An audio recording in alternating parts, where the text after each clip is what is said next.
Could an Aaron Rodgers trade not even happen? Might he not be traded to the New York Football Jets? We're going to talk a little bit about the possibilities or the concerns we have, whether a trade's going to go down before the draft. We're kind of hearing that maybe not. And what's that mean? What's that mean to the likelihood of the trade getting done? What could happen? Where could the Jets go from here? It would definitely be a disaster in the making if a deal didn't get done. I do think one will get done, but we'll talk about that. We're talking a little bit about Barkley and Derrick Henry. We talked about both those guys on the previous breaking news live stream earlier today. Make sure you watch that. We're going to be doing a little a chat poll. We'll do some chat polling on some different topics. We'll be taking your phone calls and answering your questions. The Fantasy Football Show live stream edition begins right now. The FantasyFootballShow.com studios. It's the Fantasy Football Show. Live! Monday through Friday, 7 p.m. Eastern. From the FantasyFootballShow.com news desk, here is your breaking news. What is up, everybody? My name is Smitty. You're watching the Fantasy Football Show, and we've got a little news to go over. The first piece of news is Aaron Rodgers related. ESPN's Adam Schefter reports that it doesn't sound like the Aaron Rodgers trade to the New York Jets is going to get done before the NFL draft. Now, we've talked about this for months now, and a lot of people aren't discussing this angle of it. But the Aaron Rodgers deal, if A-Rod is traded prior to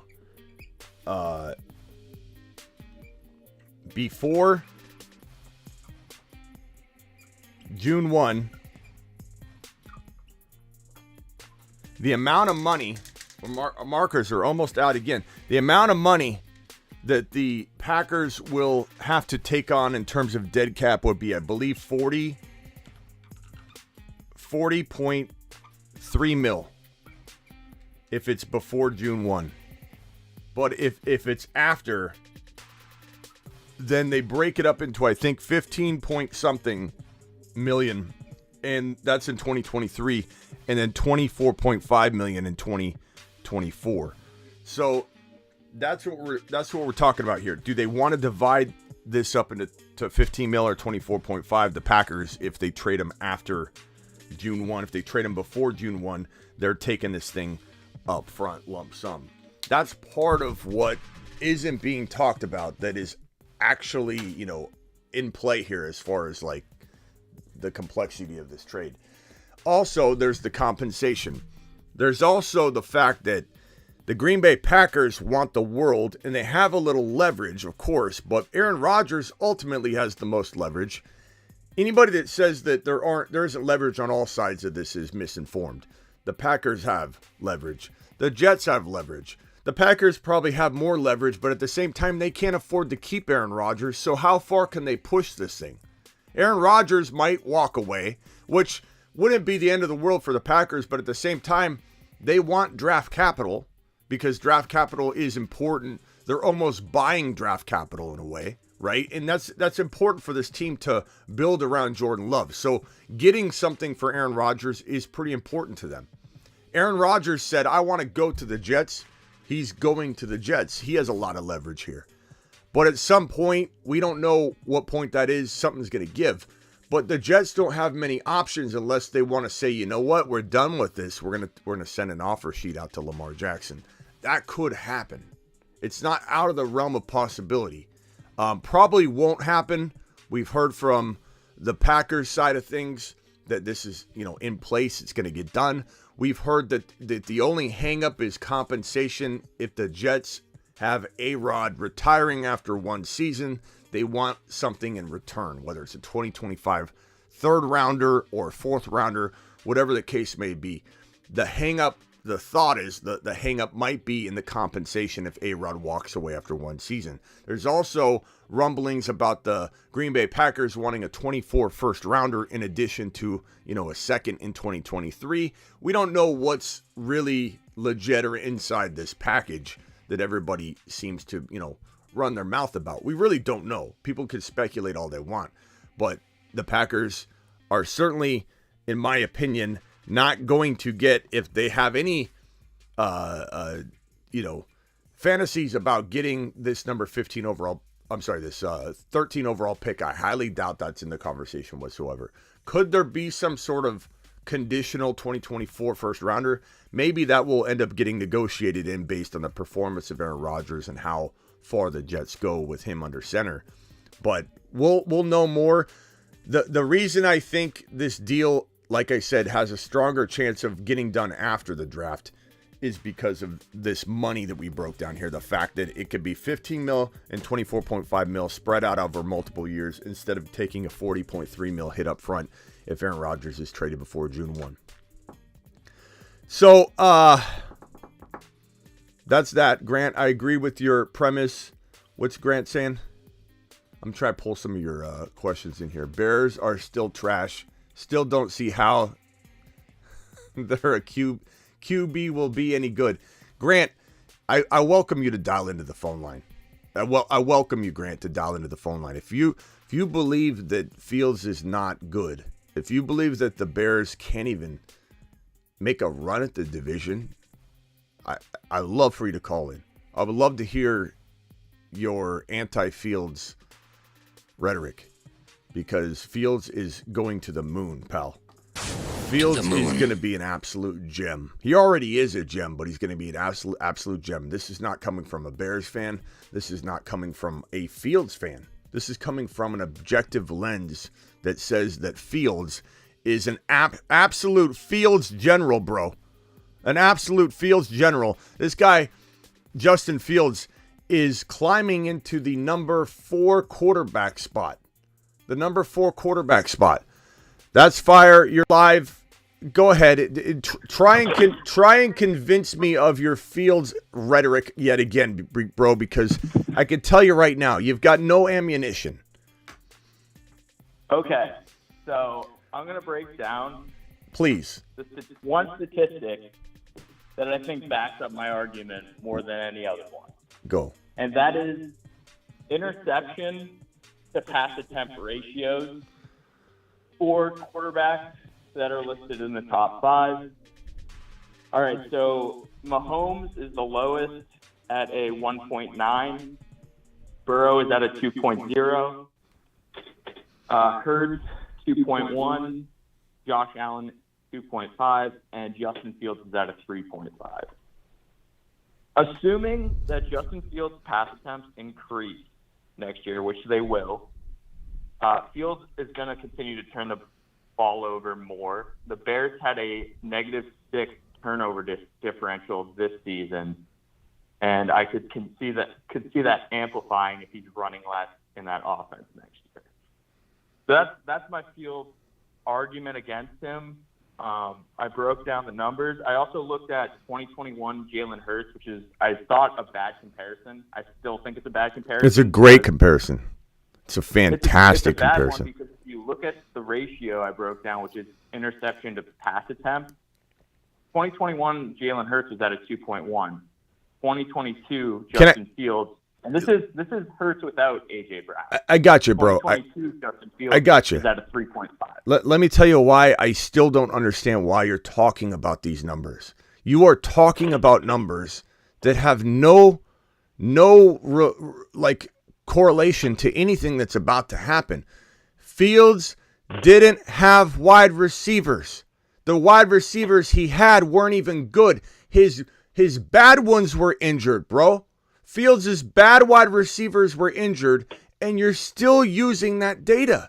You can't use that data, bro. He's scrambling for his life, and he's trying to throw the football to wide receivers that are on second chance routes, that are his second chance wide receivers, that are garbage, and you continue to extrapolate bad data and assume that any of Fields' passing attempts and inaccuracies and problems from that passing attack, which was garbage. He was handed a garbage situation where, look, Ryan Poles put Fields in a very vulnerable position last year because he dismantled this team, dismantled the defense, dismantled everything that had money tied up to it. Like, don't you remember some of the moves? People are like, whoa, That's a pretty good player. They're freeing up money, but it's an empty shell. This team's an empty shell. And I give Ryan Poles a lot of credit for full circle being where they are right now. But Fields got hurt because he had no weapons. Fields got hurt because he had to put the entire team on his back. Fields got hurt because his only decent wide receivers were injured and his bad wide receivers were literally trying to get open for him, and he still only managed 11 INTs. You can't use last year's data and start extrapolating it, or you look like you're navigating an old topic on old data and you don't even, it looks like you woke up from a coma. I feel like the way you're talking, that's fire. You woke up from a coma and you have no idea the Bears team is different. That's how it feels like when you're extrapolating old data, trying to act like that's going to tell a story. Really? They've got DJ Moore. They got the number 9 overall pick. They got the rest of the draft to improve. They made moves all over the place. This Bears team has improved on both sides of the football, arguably better than any team in the National Football League this offseason. They're a whole different team, bro. They're a whole different team. And Fields is finally going to have Mooney back and weapons, Cole Kmet. This is going to be a pretty darn good offense, not to mention we don't know what they're going to do with this 9 overall pick. It could be JSN. It could be Bijan Robinson. It could be JSN and Charbonnet in round 2. It could be offensive linemen and Charbonnet in round 2. Like, what's going to be said? What's going to be said when these things happen? Oh, well, now they have those pieces. That's all part of the plan. Like, I still think Hurts is going to outscore Fields by over 100 points this year. Bro, I'm the one that told terrible. you about Hurts. Like, do you know how many people sat here, and maybe you did like Hurts. I find it hard to believe because this very much follows a trend. I'll believe you if you say you like Jalen Hurts, bro. But I've heard this story 100 times. I can't tell you how many people that are just negative on these types of quarterbacks, running quarterbacks that feel like they may not be able to become pocket passers. It's a whole thing that people are constantly against Josh Allen, constantly against Jalen Hurts. Everything you're saying, people said about Jalen Hurts. Where are those people now? Nowhere. I don't have one person. Ron Navy's the only person that's had the balls to come in here and say, you know what? I was wrong about Jalen Hurts. I spout my mouth off about Jalen Hurts, and I like him now. Ron Navy had the balls to say that. No one else has. Not one person out of all the doubters and haters that crapped on Jalen Hurts saying he's going to be trash, he's super inaccurate, not one person has come back. Not one, bro. They vanish. And some of them don't even come back to the live stream because they put so much out there, so many receipts out there. They just vanish. They can't face the music. And I'm not saying I'm right about everything. I miss stuff all the time, bro. But it's like this is craziness to me. This is crazy. And to not see the correlation between Jalen Hurts and Justin Fields when it's the exact same scenario. Exact same scenario. Doubted. Even the coaching staff putting a little bit of doubt into the situation. Are they going to maybe draft a quarterback and trade Justin Fields? Are they going to maybe trade away Jalen Hurts?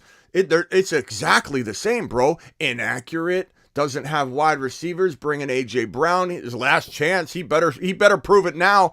Jalen Hurts getting DJ Moore. DJ Moore may not be top 5, but he is a hidden gem, top 10 to 12 wide receiver that's been dying and wasting away in a situation with no quarterback. He's like Terry McLaurin. Terry McLaurin and DJ Moore are the two most underrated, unknown, really, wide receivers in terms of their ceiling level because they've been wasting away in a wasteland of quarterback rotations and carousels. And now we get to see how good DJ Moore is. And even if DJ Moore, from a fantasy perspective, doesn't reach the heights that, I don't know, that we want from a fantasy perspective, top 7, top 6, he's just top 10. It is going to be so impacting to this offense. Fields, and I love the arguments that if Fields runs less, his numbers will, as if it's not going to wash. If Fields is running less, that means he's throwing more. And if Fields has DJ Moore and Mooney stretching out the defense, that instantly has the offensive line production on the up. Even if the Bears didn't touch the offensive line, bro, if they didn't make a single move, If they didn't do a single thing on the offensive line, which they will, but if they didn't, the offensive line would probably be double in effectiveness, in increasing its effectiveness and ability to block and be effective in the measurable matrix that you could look at just by having field stretchers. I told this to Hugh Jackson, former Browns coach that came onto my show and tried to school me on how drafting Sewell is better than drafting Chase in terms of keeping Joe Burrow upright and protecting him. And we went at it a little bit. And I don't care what anybody says. I don't care if someone's been a coach. I've been doing this 20 years, from the sideline, but I've been doing it 20 years. I feel like I've got a good grasp on what is going to be effective, what's not. Scouting. I've done all that for 20 plus years professionally, bro. And I'm telling you this right now. The impact indirectly that a DJ Moore has or Jamar Chase had on Burrow affects the offensive line and protection angle as much as drafting a Penny Sewell. And I got laughed at. Remember Hugh? He laughed at me. He's like, hey, no, you're telling me drafting a wide receiver helps protect Burrow more than drafting Penny Sewell? Yes. Oh, no. Do you remember that? I remember it very well. And the bottom line is that Fields is also going to get offensive line help. And it might come in the form of a number 9 overall pick. But, bro, Fields is going to look like an absolute monster. And maybe he's still got to improve on some things. But the fact that anybody judges Jalen Hurts, Josh Allen, Justin Fields after 1-2 years and tries to put them in a box in terms of accuracy, that's not how quarterbacks develop, my guy. It takes until year 4, year 3, even if they're playing well, year 4, year 3, sometimes for these players in bad environments to develop an accurate game. And there's no bigger wide, and I'll let you respond after this. There's no bigger quarterback in this entire pool of quarterbacks we're looking at currently in the NFL or in fantasy that is in more of that situation where we need to say, don't judge accuracy just yet than Justin Fields. There's no player that's in a worse position than Justin Fields. Bro, he shouldn't have been as good as he was. I'm telling you right now, he shouldn't have had 17 touchdowns passing. I just want to be clear. Last year, and I do think it's unfair to assume that I didn't like Jalen Hurts. And the reason is, in my own friend group, people were telling me, Hurts sucks, Hurts can't be good. And I had to defend Hurts from my friends who were saying Daniel Jones is better than Hurts, because Hurts' numbers in 21 were fantastic, even though a lot of it came in the second half of the season when no one was paying attention to the Eagles. And then they snuck into the playoffs, and they lost the Bucs, but they were actually pretty good that year. But, I mean, Hurts in that season threw for 100 more passing attempts than Fields. Can I tell you something right now, though? Like, I can tell you this with 100% certainty. Like, even if I'm just looking at the vibe and assessing this from just a glance perspective, the doubt around Jalen Hurts was far greater than the doubt around Justin Fields right now. So maybe I'll give you the benefit of the doubt. I'd love for you to phone a friend right now and we confirm this with a friend saying, okay, he loved Jalen Hurts. But here's the thing. The doubt around Jalen Hurts was, I would say, 2 times worse than the hate and doubt around Justin Fields right now. You know how I know that? Because Justin Fields is going as the 4th quarterback. He passed Joseph Cigar Smoking Burrow for the number 4 ranked quarterback and drafted quarterback in fantasy football. The reason Joe Burrow's no longer living in round 2-3 is because of this man right here who climbed up into round 3. So the fact that we're even having a conversation about Jalen Hurts and Fields and how this isn't a very similar situation, the doubt behind Hurts was way worse than the doubt behind Fields. Way worse. And all those people had to tuck their tail in between their legs and go running off, crying, not coming in to face the music. That's why there's so many Eagle haters out there that said, cry Eagles, cry, because they're trying to not be wrong. They were hoping to God that if Hurts failed and dropped the ball, they could go back to being like, okay, it wasn't that wrong assessing Jalen Hurts so badly. You know, I just look. You can think how you want, and bro, I appreciate you calling in. I always give you credit when you call in. You know, props for that. And stick to your guns. Who cares what I say? I love players that bust all the time, and so stick to your guns. Ultimately, stick to your guns. But I feel very passionately, obviously, about this topic, and I just find it funny, and I get worked up when people start extrapolating data, faulty data, when wide receivers weren't even in the picture, bro. Someone is at the front door. And here's the thing, Smitty. If I'm wrong about Fields, I have no issue coming on the show. I've been wrong a million times. I will apologize for being wrong about Fields if I am. But when I look at, and I know you say no receivers, but when I look at the numbers, I don't think it's a fair comparison. I really don't. I mean, to Josh Allen, I definitely get that comparison more. Same with Lamar, but to compare him to Hurts, to me, it's unfair to Hurts, given how much he produced in that 21 season. I don't know. I guess we're just, bro, you know, and we Hurts was. We don't have to be on the same. Yeah, we don't have to. It's okay to disagree, but Hurts was so much more doubted. So much more doubted. Justin Fields is going in round 3, bro. He's going in round 3 right now. Clearly, there's enough people that absolutely love him. You know, but yeah. Just my only thing is, like, when you start extrapolating last year's data for accuracy reasons, and you start talking about this is how many interceptions he'd have if you extrapolate his crap data, bro. What do you do for work? Don't tell me where you work. I don't want you to give out that info. But what kind of work is it? Was it banking? What was it? Yeah, banking. Like mutual funds. Yeah. Okay. So, and I gave you the example, I think, once, like, if let's say you're a banker and you're inside your bank and you literally are the only banker and there's a lobby full of people, 15, 20 people, and you can't be judged on your speed when you're one man trying to man four, 5, 6 different people upset in a lobby. Like, and then let's say you get all your appointments spread out the next month, okay? You go to work the next month, you got all your appointments spread out, you've got more help and all that, and somebody comes in and says, based on that week that you had 7, 8 people in your lobby and you took your sweet time helping all 7 or 8 of those people that got all upset and flustered, 4 people walked out, you took forever, bro.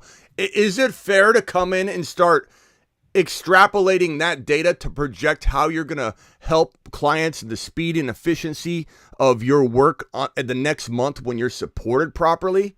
Like, bro, you're using improper data and extrapolating it. You have to use your eyeballs and your eye test and say to yourself, when Fields is scrambling around running for his life and he throws an incomplete pass instead of an interception, that is something that you can observe and say, that's pretty good, actually. When he's scrambling around trying to extend a play, his wide receivers have already run their crappy routes and they didn't get open, and they're still trying to run a second chance route, and Fields is like, you're not even open, bro, and he throws the ball away. We're going to continue to use the accuracy data on that? He's scrambling the entire time, bro. And to my last point, and then we're going to go over, and that's fire. You can stay on the phone. D. Philly is next. But to that point, this guy, when you get DJ Moore stretching the field, you get Mooney doing his old usual thing where he's actually open again, looking pretty effective as a number 2 wide receiver. You got Cole Kmet doing all kinds of things. You maybe have Bijan or Charbonnet. We don't even know what the running back situation is going to look like yet, bro. You may have this really good running game too. Okay, so you have all that. What do you think is going to happen when DJ Moore and Mooney are stretching the field out and Fields has nobody between, let's say, a linebacker or some sort of broken up play and this gap that he's got in front of him and D-backs that are spread out and safeties way down the field, bro? What do you think is going to happen? Fields is going to rip off 15 and 20 untouched runs and walk out of bounds untouched and have more efficient runs at times. That's what this improved offense is going to do. So if we look at Fields' rushing totals, which, again, we can't necessarily extrapolate either. I get that. But we might be able to say and paint a picture and say, look, if this guy ran for 1143 on 160 attempts, and keep in mind that Lamar runs for like 195 to 210 attempts a season. He only ran 160, and he got 1143, 7 yards a pop, 8 touchdowns, 3 100-yard games. It wouldn't shock me in the slightest if this guy ran for 130 times, 125 times, and still had over 1,000 yards, because his efficiency running the ball will also increase, because there will literally be stretched defenders and field and wide open planes everywhere that this guy's scrambling around in, and he's going to walk out of bounds after a 30-yard pickup. I'm telling you, bro, get your popcorn ready. Get your apology note ready. The loser between you and me. And I want you to clip this, bro. Okay? This is at 25 minutes into the show. I'm gonna put it on my board too. The loser has to come in. If it's you have to call in and you have to write a 60-second poem apology to Justin Fields. And I'll write one in apologizing for believing in him if he doesn't drop a serious, massively big season. And I don't even care if he gets hurt. That's all part of it. Okay? Yeah, I agree to that. I want a poem, 100%. Bro. I want a cheesy, legit, heartfelt poem about Justin Fields and how he touched your heart. All right, D Philly. We'll write it out. D Philly, you're live. Hey, what's going on, Smitty? Just having the usual repetitive debate about Justin Fields like we did earlier, but you know what? It's good content. It needs to be done.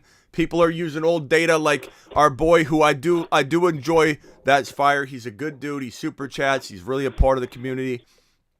Yeah, poem punishments are in the house. All right, you're up, D Philly. Hit me with it. Okay, we love you. That's Fire. Thanks for the debate. But if I had to put a number on it, Smitty was a 10 and you were a 6. Just to let you know. Hey, I mean, you gave him some credit for his arguments, so that's actually not too bad. We have to talk about the changing of the guard at the running back position here, Smitty. Yeah, and on that note, can I just really quickly get this news out of the way and just say that Barkley's refusing to sign his franchise tag, and so that is a potential holdout brewing. But with the fines and everything involved in running backs actually holding out, even if it's a franchise tag, because he's required to play on his tag whether he signs it or not. On July 17, the tag becomes his salary, and if he doesn't play on it, he will be holding out and essentially will be subject to fines. He can't afford that. But the leverage he has is that he could literally sit until July 17, making it very difficult on the team. And so he's trying to squeeze out a little more. And real quickly, D Philly, and then I'll jump to you, that the franchise tag players, Tony Pollard signed his contract. Tony Pollard signed his contract, his franchise tag. Players that have not, Josh Jacobs, obviously Saquon Barkley, Evan Ingram, and so we have a little bit of drama there. That's Fire dropping a $4.99 super chat from the sidelines there. Appreciate that, buddy boy. And then on this running back situation, which is a changing of the guard topic, so this coincides with what you're about to say, so that's why I wanted to finish the news real quick and say that the Cowboys could check on the availability, quote unquote, of Derrick Henry during the NFL draft. Very speculative piece, but Derrick Henry does feel like he's going to be on the move. The changing of the guards happening, and he's got maybe, if he's lucky, if he's the luckiest player in the National Football League at 29 years old, he'd be lucky to have 1 year left. But where he goes could stretch that out. He goes to Buffalo, gets minimized a little bit in terms of usage. Maybe he does drop 12 touchdowns, 900 yards, and helps them win a Super Bowl. I do think Derrick Henry, one of the changing of the guard RBs, will be on the move. Could happen on draft day. Cincinnati, Buffalo. Don't rule out a crazy landing spot like the Chicago Bears, who I think could go after Eckler in a crazy turn of events. I don't know that he wants to play there.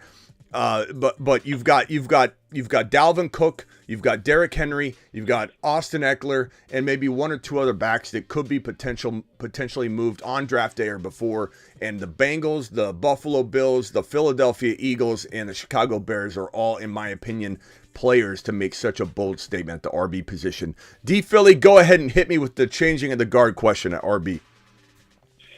Well, like I said, the changing of the guard, not at the RB, but the running back, quarterback, running the ball. So you got these quarterbacks that sit back there, and it was in the chat, I was reading it, and it's true. These quarterbacks that sit back there in the pocket, like Tom Brady, the day of that is done.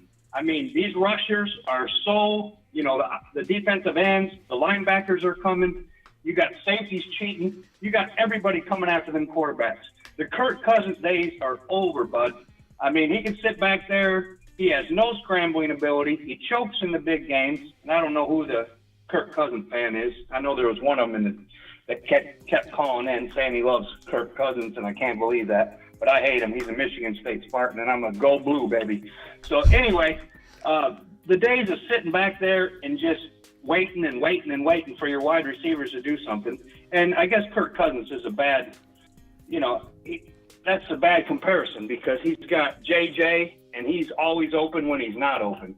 So, but the average quarterback, if you're not Tom Brady and you don't have wide receivers, can't sit back there anymore. You've got to be able to get out of the pocket. And that's exactly what Justin Fields does. He got out of the pocket and he ran for his life. He got knocked down. He got beat up. He was black and blue. He had broken bones, and he still got up, and he still went to the sideline. His head was still high, and he came out there, and he performed week in and week out. From week 6 to 13, he had like 18 touchdowns combined with rushing and passing. Yeah, let me stop you right there just so we can keep the topics going. I appreciate what you're saying. I do feel like the NFL, everything's a cycle. I don't think that the pocket passers that aren't mobile are done per se. I think what you're going to have are guys like Joe Burrow who become way more mobile than the average typical olden day pocket passer that doesn't, like Brady wasn't mobile at all, but Brady was a very good quarterback sneaker. So he knew how to do it from that angle. But I think Joe Burrow running for 3, 4, 5 touchdowns and about 240 to 300, that's a pretty good amount of Stefan, thank you for subscribing. That's a pretty good amount of rushing yardage and touchdown production. So like Joe Burrow from here on out is about 250 to 300, about 3 or 4 rushing touchdowns. That's a very good rushing quarterback. But I think there still will be pocket passers. But you're right in that, guess what? The scrambling quarterback used to be very one-dimensional. Isaac, appreciate the $2 hauler. Very one-dimensional.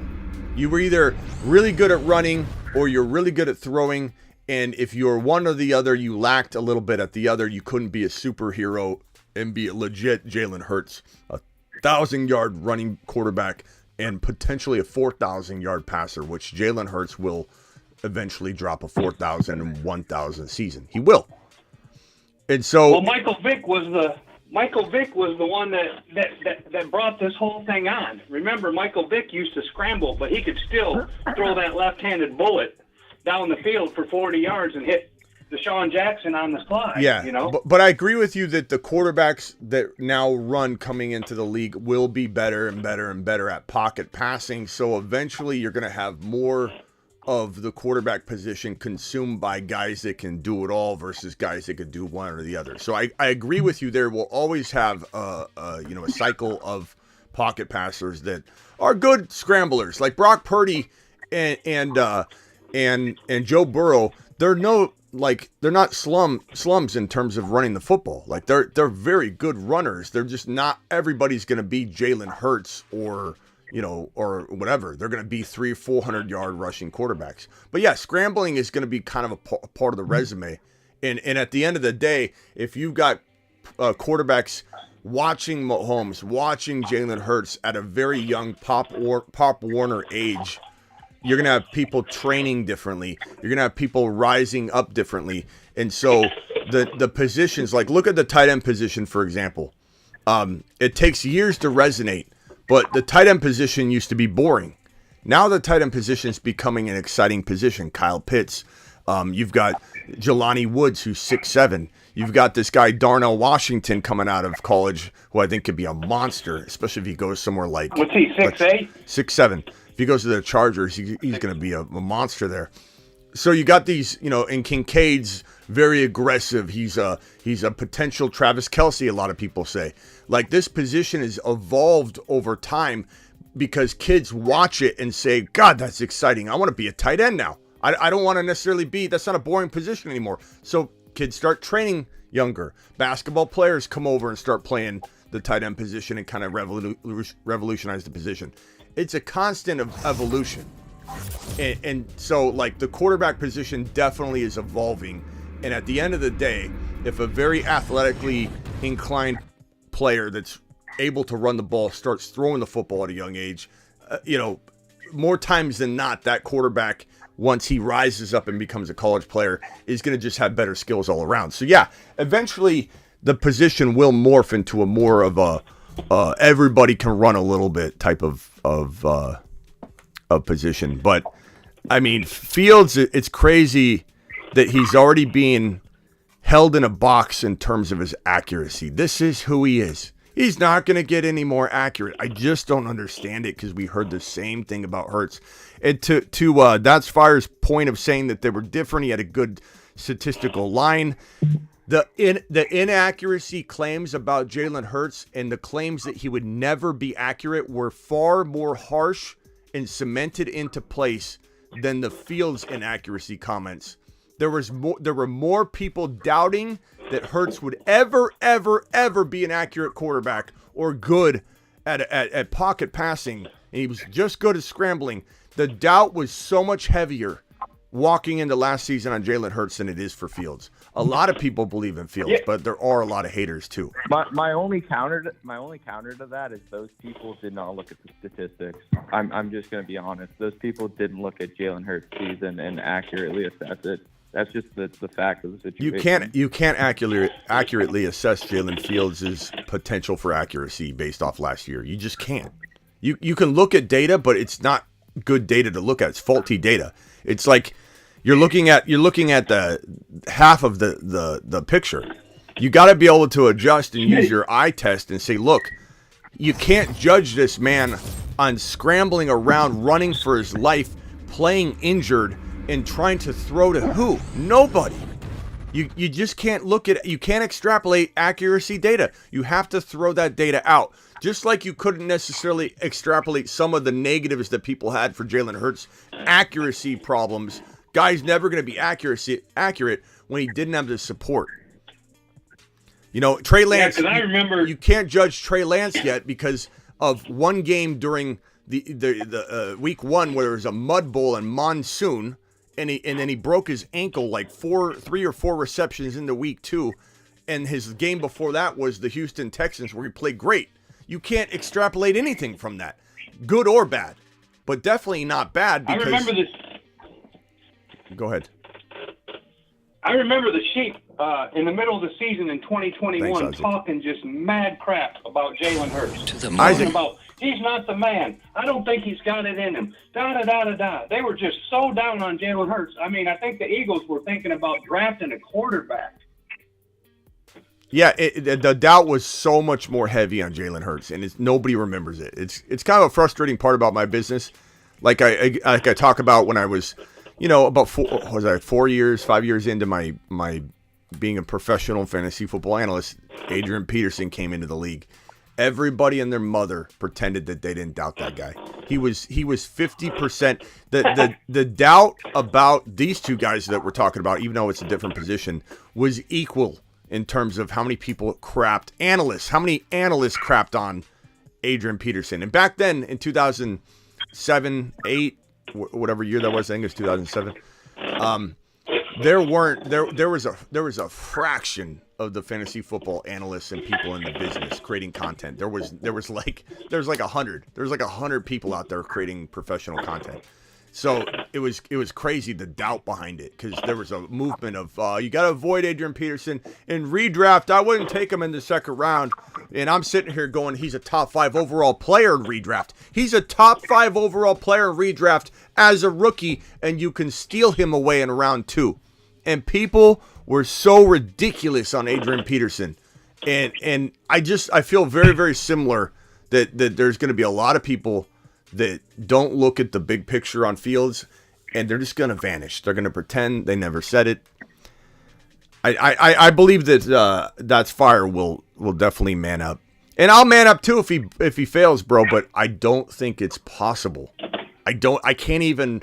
It's not even in the realm of possibility for me that Fields is going to fail unless he just gets hurt.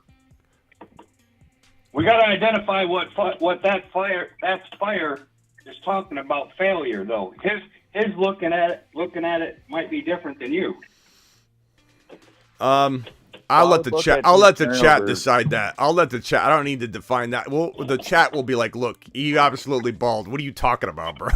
So, hey, start drafting your poem now. Your apology poem now. That's fire. That's all I'm going to say. Get it in the notebook. That interception ratio to pass attempt ratio doesn't come down for Fields, it's going to be a massive problem with him passing more. That's my argument. I would say, but I mean, it wasn't bad. It was bad. It is bad. If you look at it wasn't. It was the sixth worst in the league. Bro, he didn't have wide receivers. He had 11 INTs. That's INTs. Bad.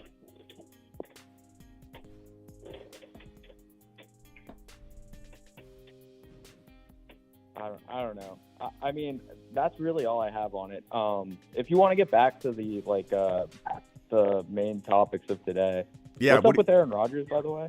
So, yeah, let's get into that. I appreciate you. That's fire. And we'll get back on a positive track here. So, Aaron Rodgers, there's a lot of hangups that we don't really know what exactly is the problem or the hangup. It's a combination of things. Is that the Jets, feel like they have leverage. The Packers feel like they have leverage. Aaron Rodgers has the ultimate leverage, and he's just sitting back waiting for it to happen. He's not really asking for anything at this point, but it's like, this guy could step away from the game if he wanted. And some might say, the Packers would be okay with that because then they don't have to pay him. But the Packers also do want this draft capital. There's a reason to say, hey, it's worth getting a potential contingent first rounder. Which honestly, I believe that should be in play. Like if the Jets are saying we'll only give a second and that's it, whatever. If Aaron Rodgers delivers, then I believe a contingent first rounder is in the cards. Because if let's say you make it a little bit more of a complicated contingency, though, you say, look, if we win the division, or we win 2 playoff games, and Aaron Rodgers is under center for 80% of the season and during those playoff games, however you write this thing up, I don't even know what legally they can even spin into it. But if you make some sort of contingency that says like we make a Super Bowl appearance in one of the next 2 years, you get a first rounder, it's worth it. It's worth it. Whatever you gotta write up to make it happen, this needs to happen. If let's say Aaron Rodgers says, I'm done with this, I'm retiring, the Jets are screwed. Like their only move is Lamar, and that may not be on the table at this point in time. If Aaron Rodgers, this trade needs to happen before the draft, in my opinion, to safeguard that option. And because you got to think there's a couple things going on in Lamar Jackson's head. Number one, Lamar can't be traded unless he signs his non-exclusive franchise tag. He can't. People say, they should just trade for Lamar. The Niners should trade for the Lamar. He can't be traded for. He hasn't signed his contract. His non-exclusive 32 point whatever $1 million deal, that is his contract, what he would be paid, and so he can't be traded unless he's signed. Now, the other part is Lamar is got leverage. We keep using leverage as the word of the day. Lamar's got a lot of leverage in not signing that and going into the NFL draft to at least see what's on the other side of the curtain. Because once the NFL draft's over, teams like Miami, the Niners, teams that have a really high first-round pick that they don't want to surrender in an offer sheet process, like the Titans, the Colts, the New England Patriots, the Washington Commanders. These are all teams, regardless of what they've said about wanting to go after Lamar or not. No one's going to telegraph what they want to do. Regardless of that, these teams may come to Lamar and say, now that the draft's over, let's talk. And he needs to explore those options if the Ravens aren't giving him what he wants. So what he's going to do is use the draft as a threat. I'm going to wait to sign my extension if he's smart. If he had an agent, this is what his agent would tell him. He'd come in and clean the situation up and say, you need to use all the leverage you can. If Lamar doesn't even explore what's on the other side of the draft in terms of the offers that teams will potentially be looking at the offer sheet, because they no longer have to surrender these known high first round picks because the draft's over and now it's a 2024 and 2025 first rounder. if he doesn't explore that, he's not being smart at all with this process, which he's proven he's not been. He's been proving he doesn't know what he's doing. But if Lamar Jackson is, let's say, this Odell Beckham Jr. thing makes Lamar come to the table and they come to an agreement, he signs his whatever, they come to an agreement, they give him a new deal, let's say it's $145, totally guaranteed for 3 years, let's just call it that, and he signs it, now all of a sudden the Jets are screwed, because if Aaron Rodgers is getting traded after the draft and it falls apart, Lamar Jackson's no longer on that side of the draft as a way out, and the Jets are absolutely royally screwed. This will be one of the biggest unravelings of situations we've seen in, I don't know, a decade. This will be a laughing stock of the NFL if, let's say, there's no other options or alternatives. I don't know what they do.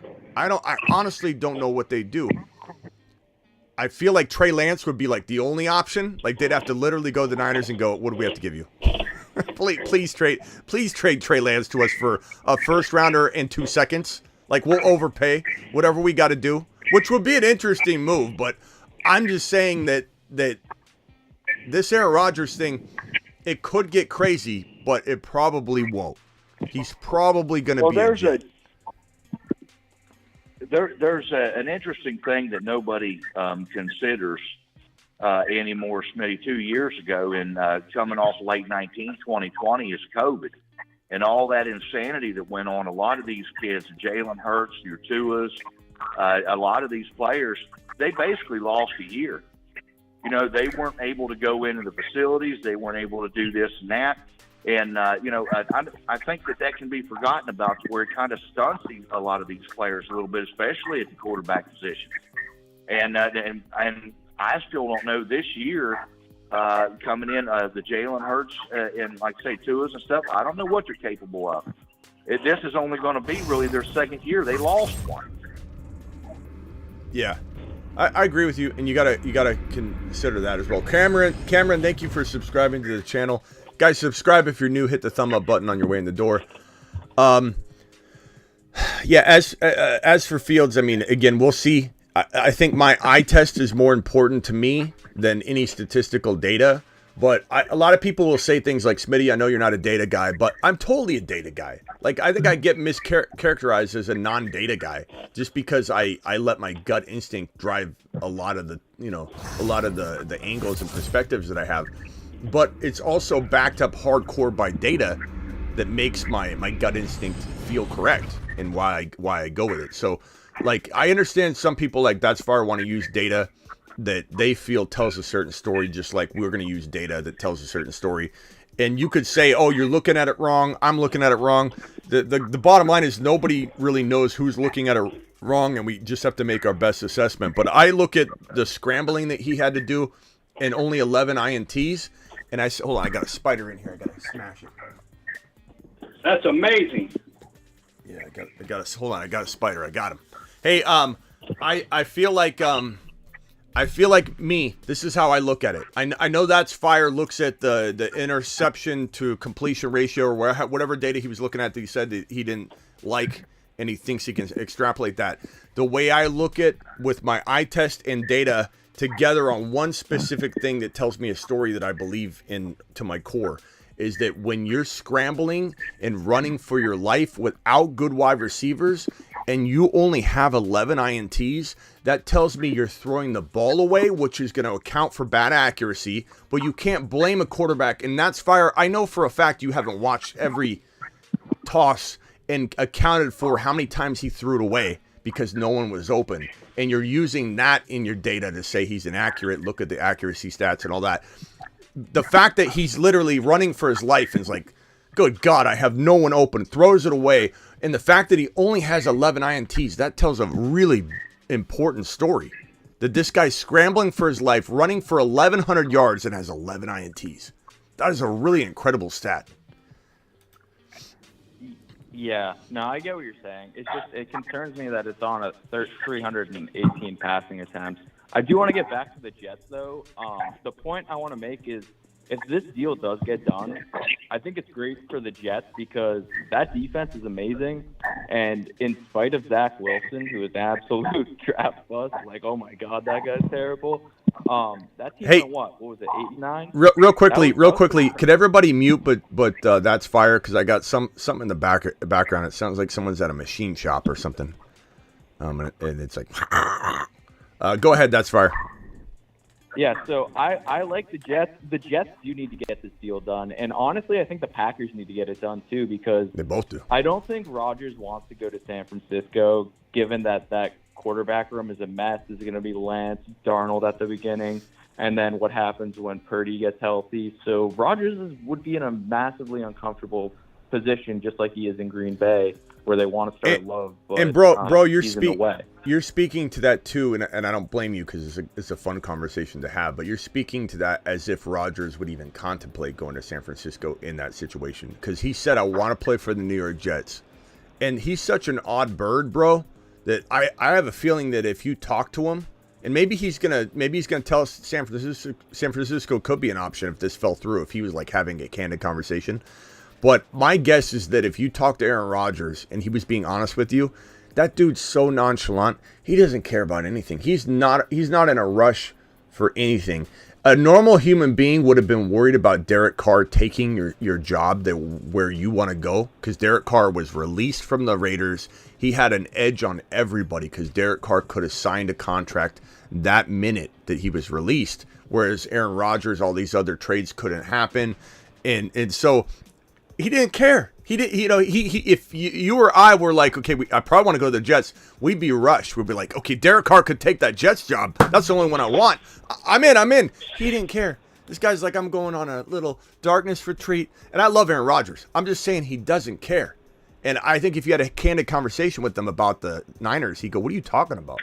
Like, I want to play for the Jets, and that's it. I'll walk away. I'll retire. I'm fine retiring. I'll walk away. Now, maybe he would be so motivated by this Green Bay Packer breakup. We're breaking up with you, Aaron Rodgers. He's 90% retired, walks into the darkness retreat, gets his flip phone out at the end of it, and he walks over to the his flip phone, turns it on. It's got one bar of 4G, and he checks his messages because he doesn't text. He probably is a voicemail guy, and he goes, yeah, Randall Cobb. Randall Cobb says, Packers are breaking up with you. Lazard, Packers are breaking up with you. Jordy Nelson, the Packers are breaking up with you. This guy, 90% wanted to retire. And the way he carefully worded it, it didn't sound like he walked out and wanted to play. It sounded like he walked to his phone and then decided he wanted to play. And so this chip on his shoulder is massive. He's walking around with this big old chip on his shoulder. And he goes out to the football field, starts throwing the football around, realizes he's still got the talent. So, like, we don't know what's going on in this guy's head. Maybe he would want to be a Niner. He's kind of always, people say he wanted to play for the Niners. Maybe if the Jets thing fell through, he would have some big urge to be like, let's go. I want to stick it to the Green Bay Packers. I want to play one more time. I want to win a championship like Tom Brady outside of my originating team. And so we don't know. But you're right. That's fire. This has to get done. The Jets, if Lamar Jackson is no longer an option, the Jets this is crazy. Like, this will be crazy. They have a championship caliber team. This could be a top 4 team in the National Football League this year with Aaron Rodgers or Lamar. And bro, if I was the Green Bay Packers, depending on the feel behind the scenes, and I was worried, I'd maybe be going after Lamar Jackson. If this was me, I'd be like, I don't know if we're going to do this, guys. I think we should go make an offer to Lamar Jackson and maybe put the clamps on this and maybe pressure the Green Bay Packers to make a move. Because Green Bay Packers would look pretty stupid too if the Jets went outside of this deal and say, you know what, screw you guys, we're going to go get Lamar Jackson. Hey, Lamar, here's $155. And remember, the Jets have said they'd spare no expense to bring in the elite veteran signal caller. And this would give him more longevity than Aaron Rodgers' 1 to 2 years. So can you imagine how screwed the Green Bay Packers could be if Aaron Rodgers decided to say, you know what? I've already spent this money. I'm coming back, baby. And the Green Bay Packers it would be a disaster on both sides. Both sides need to get it done. If I had to put an arbitrary guesswork percentage on it, 85 to 90% chance this thing is going to end up going the way it was supposed to go. Aaron Rodgers will be a New York Jet, but I don't know. I mean, is there a 5 or 10% chance this thing could go sideways and one of these two parties could break off and go, forget this. You guys are being ridiculous. We're going after Lamar. Who knows? Yeah, it's a good point. I do think, regardless of what happens, the Jets have probably already made the call to the Ravens just to get the Fields back to the Packers to let them know that, hey, we have options here. And I actually don't think Green Bay has as much leverage as everyone believes, just because they want to start Love. They have a $55 million liability that's going to be on their bench this year, regardless of what they do. So they need to move it. And they need to move in. So regardless of what they decide to do, and it's probably going to come down to whether or not the Jets are willing to give up a first-round pick or not. But they might end up not having to give up one to get him, and I think that's really where the contention is right now. Yeah. Let me read this super chat by Isaac real quick as these YouTube exclusive memberships come in. Guys, thank you for becoming YouTube exclusive members. Some of you are renewing right now. $1.99 a month to become a very, revered supporter of the channel. The renewals get broadcast on the screen as it renews each month, and just want to say thank you to everybody that's become a YouTube exclusive member. And when you guys drop, I don't know if somebody just dropped that's how you become a YouTube exclusive member right there. If anybody wants to become one, let me pin that link in the live chat here. If anybody wants to become one, $1.99 a month. There's a $9.99 a month plan that allows you 2 Zoom calls every single Sunday during the season and 1 Zoom call, which we're going to get back to. We had Easter. We didn't do one on Easter. But we'll get back to the 1 Zoom call per off-season weekend. Every Sunday we go on Zoom and we just kick ideas around. That's pinned. Isaac, did you see the news about the Jets pursuing Hopkins? Sauce posted it on Twitter. Yeah, so we haven't gotten to everything yet. I'll be addressing that in a second here, but appreciate you, Isaac, dropping another wad on screen. Let me see if I can get that graphic up now since you brought it up, and we'll get it on here. So Sauce Gardner, so much stuff comes flying in as your boy's getting ready for a show. It's crazy, man. This breaking news, it's fun to do a breaking news show, and I feel like nobody does it like we do. Like I anytime anything crazy happens, we just go live, because sometimes I got to shoot it down. Sometimes, it's to confirm. Let's see if I can put it up here. Confirm what's being talked about. Sometimes it's to shoot it down. So me and D-Hop. It's tough to find enough stuff to talk about because everything's just sort of in a hold pattern. Like, we know there's going to be some big moves happen, but, and we got another, week and a half, 2 weeks until the draft before it finally breaks loose. Yeah. But I just want everybody that's new to know that, literally we go live whenever news breaks, even if it's just, to break down something that we don't agree with or that I'm shooting down. So this was Sauce Gardner saying that me and D-Hop had a great talk when I was in Dallas last week. And little emoji covering his mouth, little sunglass emoji. So, and then this right here, update, the Jets have interest in making a run at Cardinals wide receiver DeAndre Hopkins. Now, everybody should be making a run at DeAndre Hopkins if you are a contender at all. If you're the Chicago Bears, you should be making a run at DeAndre Hopkins. And then I wonder what would be said from someone like That's Fire, who's on the line right now.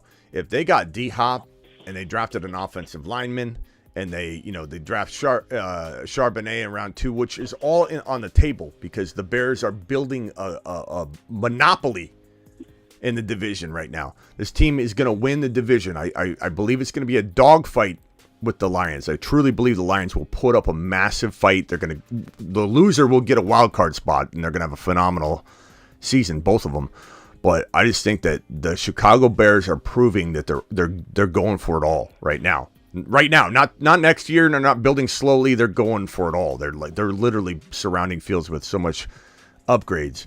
But yeah, I mean, Hopkins should be on the Buffalo Bill radar. He should be on the Eagle radar. He should be on everyone's radar. If you're a contender, he should be on the Kansas City Chief radar. And if anything, these teams should be... You should have already signed him and pay him what he wants. Right. If anything, these teams that I just mentioned, Buffalo, the Eagles, the Bengals, the Bears, the Lions, all of these teams. Hold on, Steven, hold on. They should all be going after DeAndre Hopkins, if not just to prevent the Kansas City Chiefs from doing it.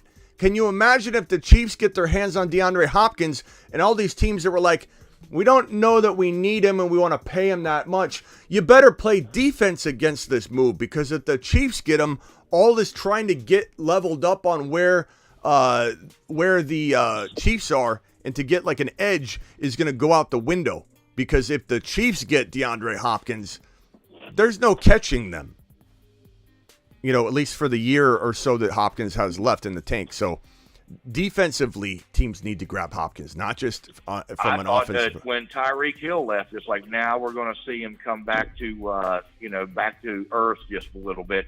No, he was even better with Juju Smith-Schuster and freaking whoever it was out there. Like, he's so good it doesn't matter. So, yeah, we're just going to have to. He's going to have to get hurt, or we're going to have to play better defense. Thank you, Isaac. Appreciate that. I was going to do a separate live stream on that, Isaac, but I had to go live on this, and so I may still do something similar on D. Hopkins, because there's a lot of D. Hopkins like spec that we can do. Like, where could he go? What would be the best landing spot? What would be the best for his longevity? Could he get another year and a half out in terms of elite production? If he goes here, will he fall apart in Arizona? Will he waste away in Arizona? If he wants the ring, he'll go to Kansas City. Technically speaking, he's not a good spot like in Arizona, because there's no quarterback there. So we want Hopkins to go elsewhere to potentially, stretch out his ability. Let's go over to Steve. Let's see. We got Denny on the line, and then we're going to go to Steven from Massachusetts. Denny. Oh, Steven's on it? All right. Hi, this is Denny from the Denny Football Show. This is Denny from the Denny Football Show. What's up, Denny? I'm from the Denny Football Show. What's up, pal? I saw that short. That was funny when I had the wrong name. A lot of people laughed at that, and it was funny as hell. But he's Denny. Man, I kind of got a laugh out of it too. They love you, Denny. I don't know if you saw all the fire emojis and the love and support in the comments. Like, if it was not taken well, you would see like, oh, this guy's they love you, Denny. They absolutely love you. The chat loves you. Yeah, this guy, you know what's funny? Aaron Rodgers, right, looks exactly like I only have one brother, and it's my brother Scott. It's Danny. My brother Scott looks exactly like Aaron Rodgers. So that's why I always like, you always got a group of guys that look like your brother. But back in the day, I used to like try to do things like, make blocks before the Rubik's Cubes. I'd be trying to make a block, and my brother used to knock them off that thing. And every time I see Aaron Rodgers, I just think about my older brother picking on me. Denny, I appreciate that. Great story. Let's move along. What do you think happens with Aaron Rodgers? Where is he going? And first of all, thank you, That's Fire, for dropping 5 gifted YouTube exclusive memberships. That's Fire. Hey, Smitty, where do you hear this? Fire. We disagree with him a lot, but he's a Denny, hold on. That's Fire is a positive vibe in the chat a lot of the time. Sometimes it's negative because we're disagreeing with them.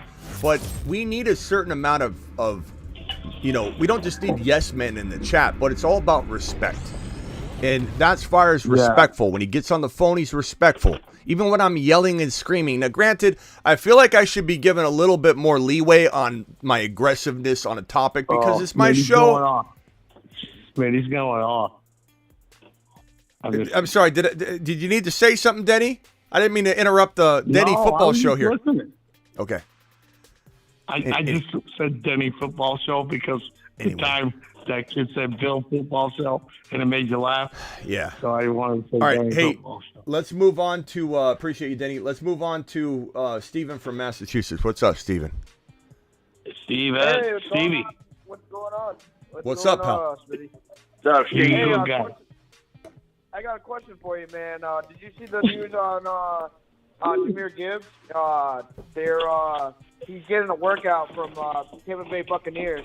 I just wanted to know how you think his fantasy value is going to take a hit? Because I know that last night you were talking about Rachaad White, how he might have like some good fantasy value, but it seems like if Jahmyr Gibbs goes over there, you can forget about that value, I think. Yeah, I mean, I don't know if you saw all my content on Rachaad White. I have a video on Rachaad White, and that video says we need to kind of pump the brakes on expecting, the situation to be amazing for Rachaad White until he escapes the NFL draft.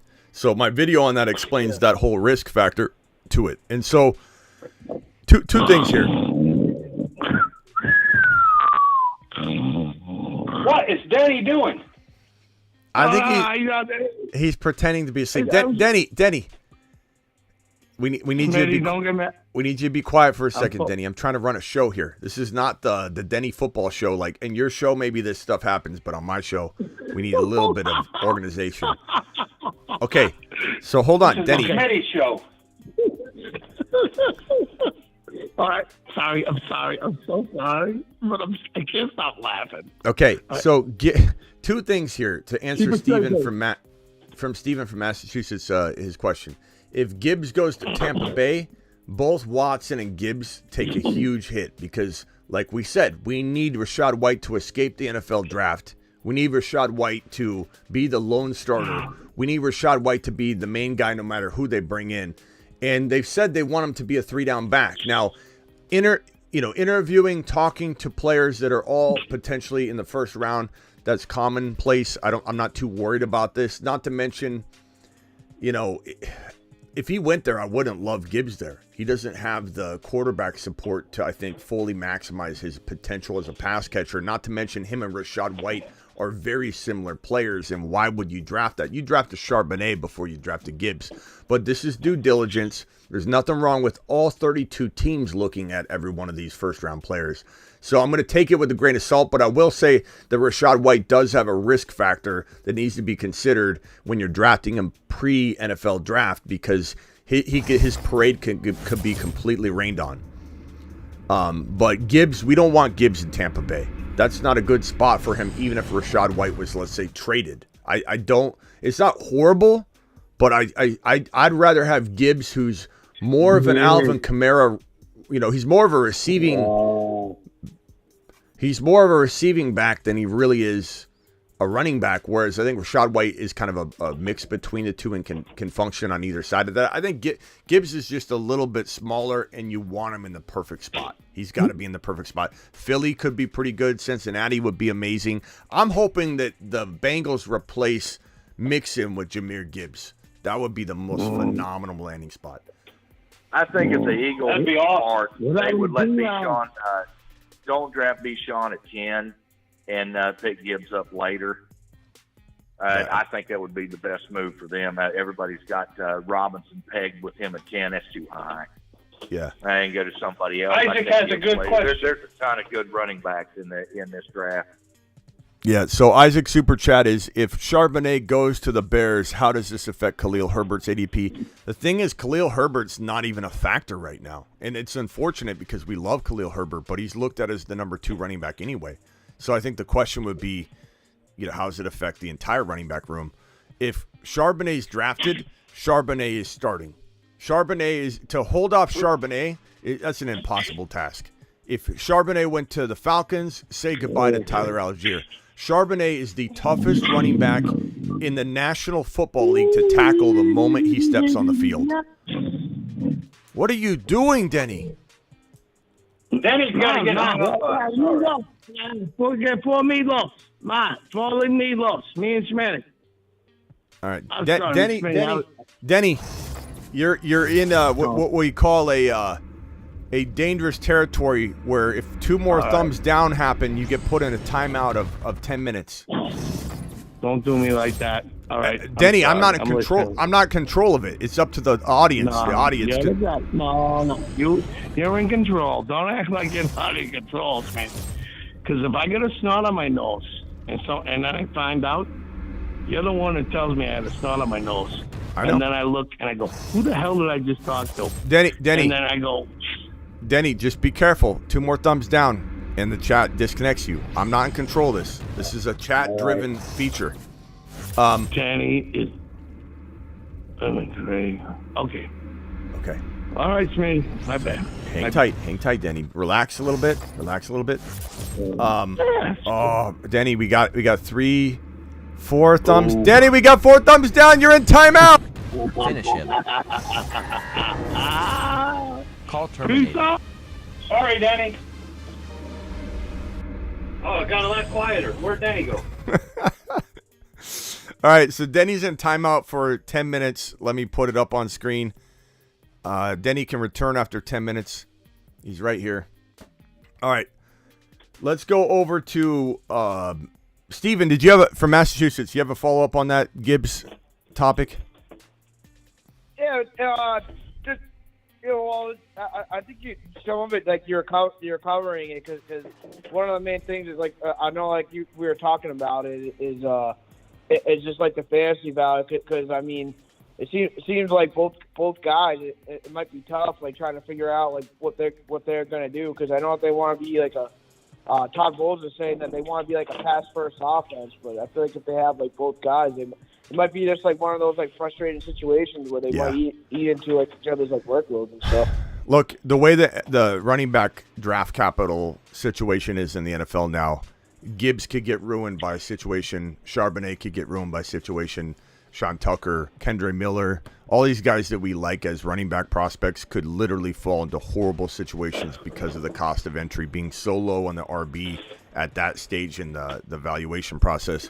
Bijan's safer because to draft Bijan at 12, 18, 22, even a little higher than that, but in between there, you're not going to take him if you got a Kenneth Walker. You're just not. But if in the second round Bijan fell, let's say, every team, all 32, and he's not going to fall. I'm just saying, theoretically, if you were to break it down, if he was to fall, even teams that had Kenneth Walker, Breece Hall, anybody would take Bijan Robinson. So where Gibbs falls will be critical, and we don't want him to fall somewhere where a team's like, we could use another back. That's second round. If he falls to second round territory, in round 1, probably protected a little bit, but like Charbonnet will be a round 2 guy, Sean Tucker will be a round 2. And I just said a minute ago, I'm kind of contradicting myself a little bit. I said wherever Charbonnet goes, he's starting. There are scenarios where if he went somewhere, he could be held back for a year or two till he grabbed the job. So it's not ideal, But ultimately, Charbonnet is going to be tough to hold back. I mean, in practice, you're going to watch this guy not get tackled. You're going to see how amazing he is. Just putting him on the field in a brief amount of time, watching him just break tackle after tackle. He reminds me of like a bulldozer. Like if you put a bulldozer in front of a bunch of, full trash cans and just watch this thing just knock them left and right, just side by side. This thing's flying everywhere. Like Charbonnet just leaves carnage. When he leaves carnage when you try and tackle him. It's Charbonnet's a monster. Does he run as hard as Pacheco? Yes. Okay. Is he as big as who am I thinking of? He's like Nick Chubb. He's Nick Chubb. Ramondre Stevenson. He's Nick Chubb. Think of Nick Chubb. Nick Chubb's frame, Nick Chubb's style of play, and then you're gonna hop him up on an injection of some enhancement, and then run him out onto the field. So in a 12-team redraft league in a half PPR, Smitty, in the first round, I don't care where you are, first, second, whatever. Who's your favorite pick just in the first round? Who are you going to take in the first in a 12-team half PPR? I mean, it does depend because if I'm at the top, it's Jamar Chase or JJ. If it's in the middle to bottom, it's Bijan. And there's not much else. Like, those are my 3 favorite picks in round 1. Round 2, I did a video on this, Steven. I don't know if you've watched it, but Kenneth Walker and Bijan, because Bijan can live in both the bottom of round 1 and the top of round 2. Bijan and Kenneth Walker. You would rather have Kenneth Walker than Nick Chubb? Yes. Or Najee Harris? Absolutely. Okay. I'd rather have Bijan over. I agree. I'd rather have Bijan over all of them. And Kenneth Walker's close, though. Like, if you go back and watch my second round, my steals of round 2 video, who are the best picks in round 2, go watch that video, Steven. And I got a best picks in round 3. I'm going to have a best picks in round 4 video. I'm going to have a best picks in round 5 video. I'm going to go probably all the way down to like round 10. But in round 2, it's Kenneth Walker and Bijan. In round 3, it is we talked about ETN. We talked about Chris Olave. Yeah, so Chris Olave and Breece Hall. You're drafting Kenneth Walker in the first round? No, he's in the round 2 video. In round 2, the best 2 picks are Bijan Robinson and Kenneth Walker. In round 3, go watch the 2 videos.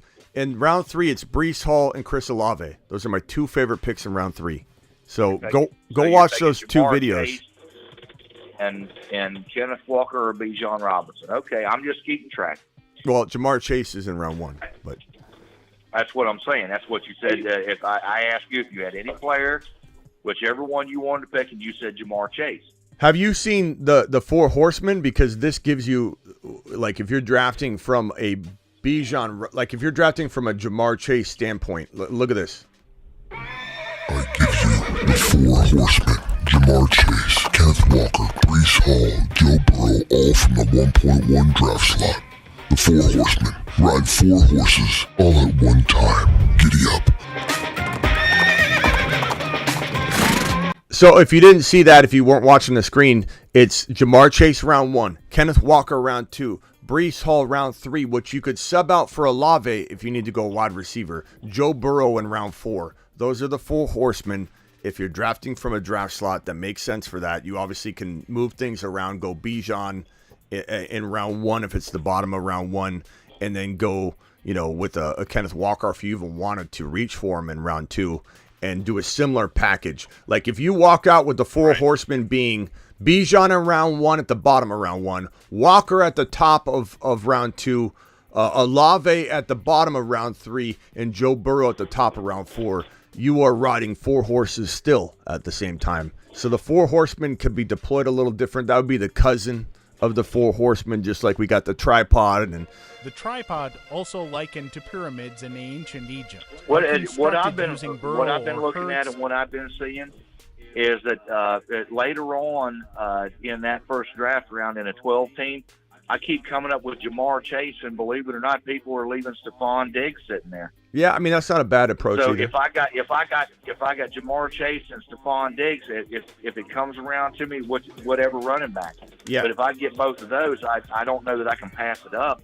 No, but then you just do this, Steven. You just go, if you go Chase in this round, and then let's say you get Diggs, which is hard to imagine, but if you do, all you got to do is take, if Walker were to fall, he probably won't fall to round 3. You take Breece Hall. You could go in this sounds like you're in a grandma league, so you probably get Gibbs in round 5, but you could also go Gibbs in 4 if you had to go back-to-back RB and reach a little for your RB here. And then later on, bro, depending on the format, Kamara is also a guy that is oftentimes available in this territory here.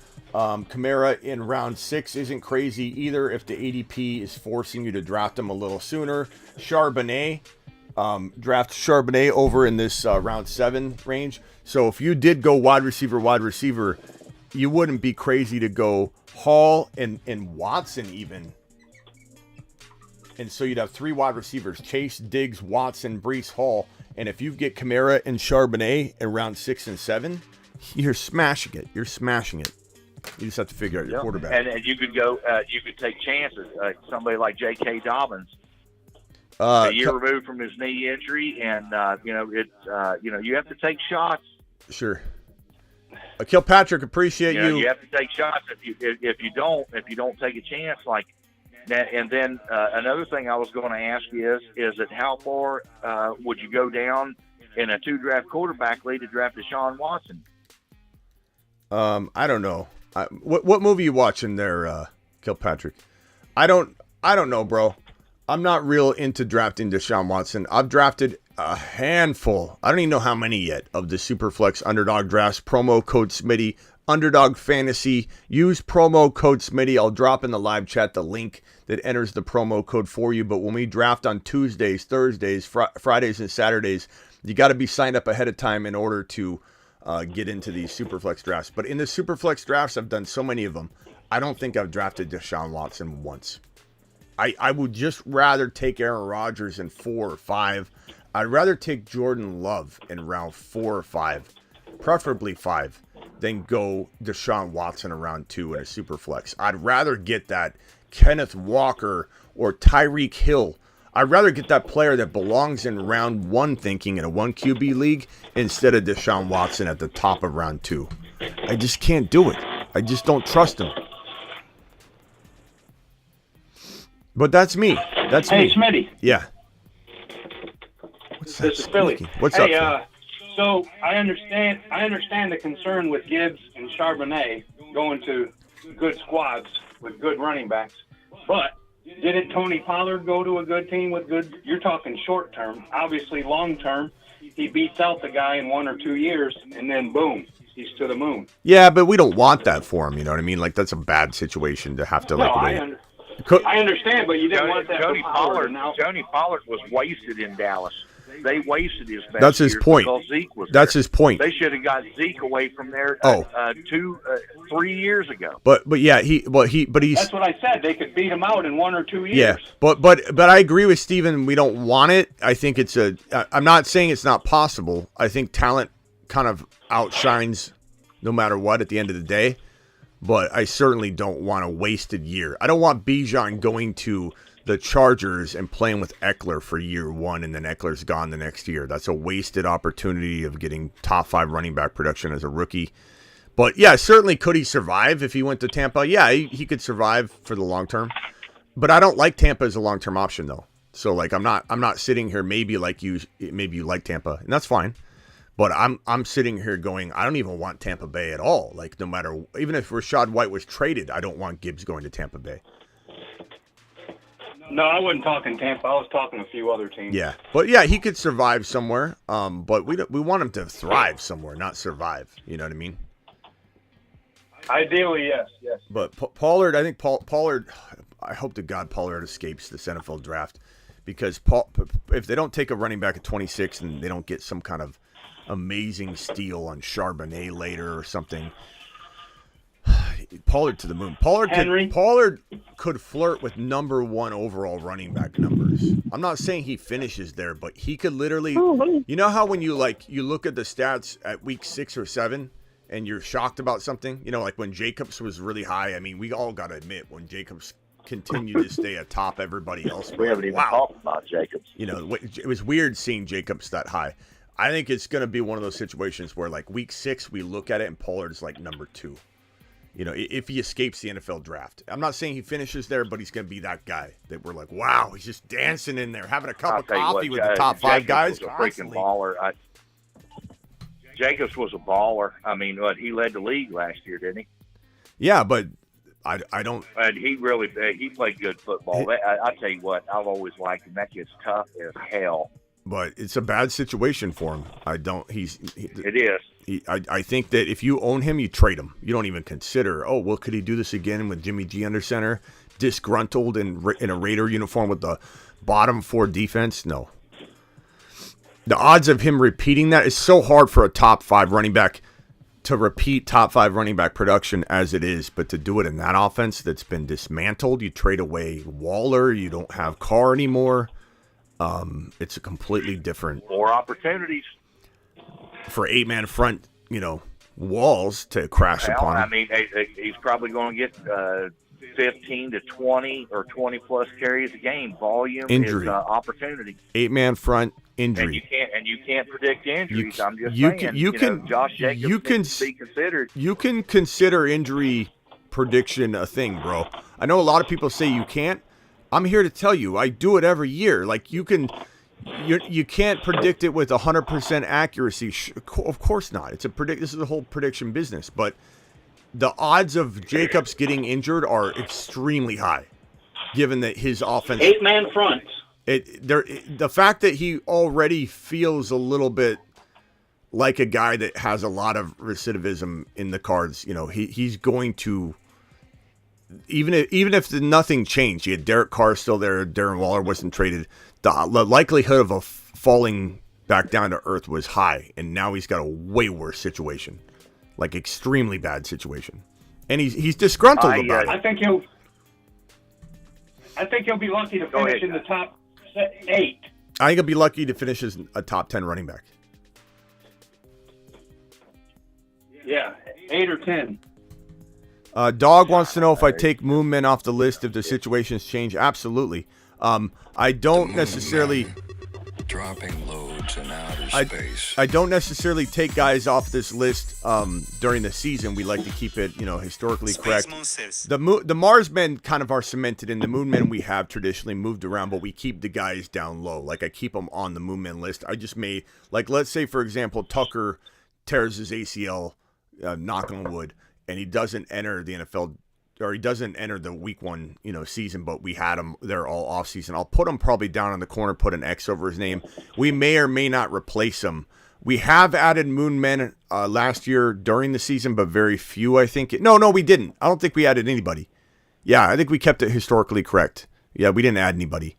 This is a historically, locked in place, list. The Marsmen especially. There's one that should be on this list that's not on there. The Moon Men dropping loads on the Moon Man list? Steven, who should be on this list? Damian Harris. Damian Harris? No way. What? Come on. He's going to sip the pine. No way. Okay. That coming from a Steelers fan? No, I'm a Ravens. Damian Harris? That Ron Navy? Damian Harris? What are you talking about?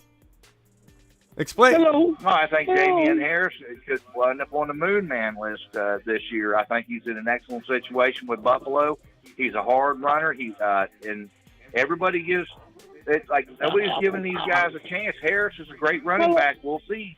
Denny, you're gurgling over all there. You want, but we're going to find out if I can get him in the 9th round. If he contributes, that's what wins league. Denny's gurgling over there. Let's let Denny come in. Denny, circle in. What are you thinking about Damian Harris?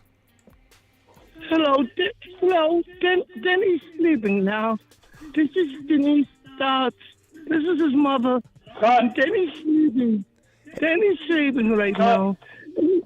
He tried to be friends with you, and just because he didn't know that a couple of things, he was very upset.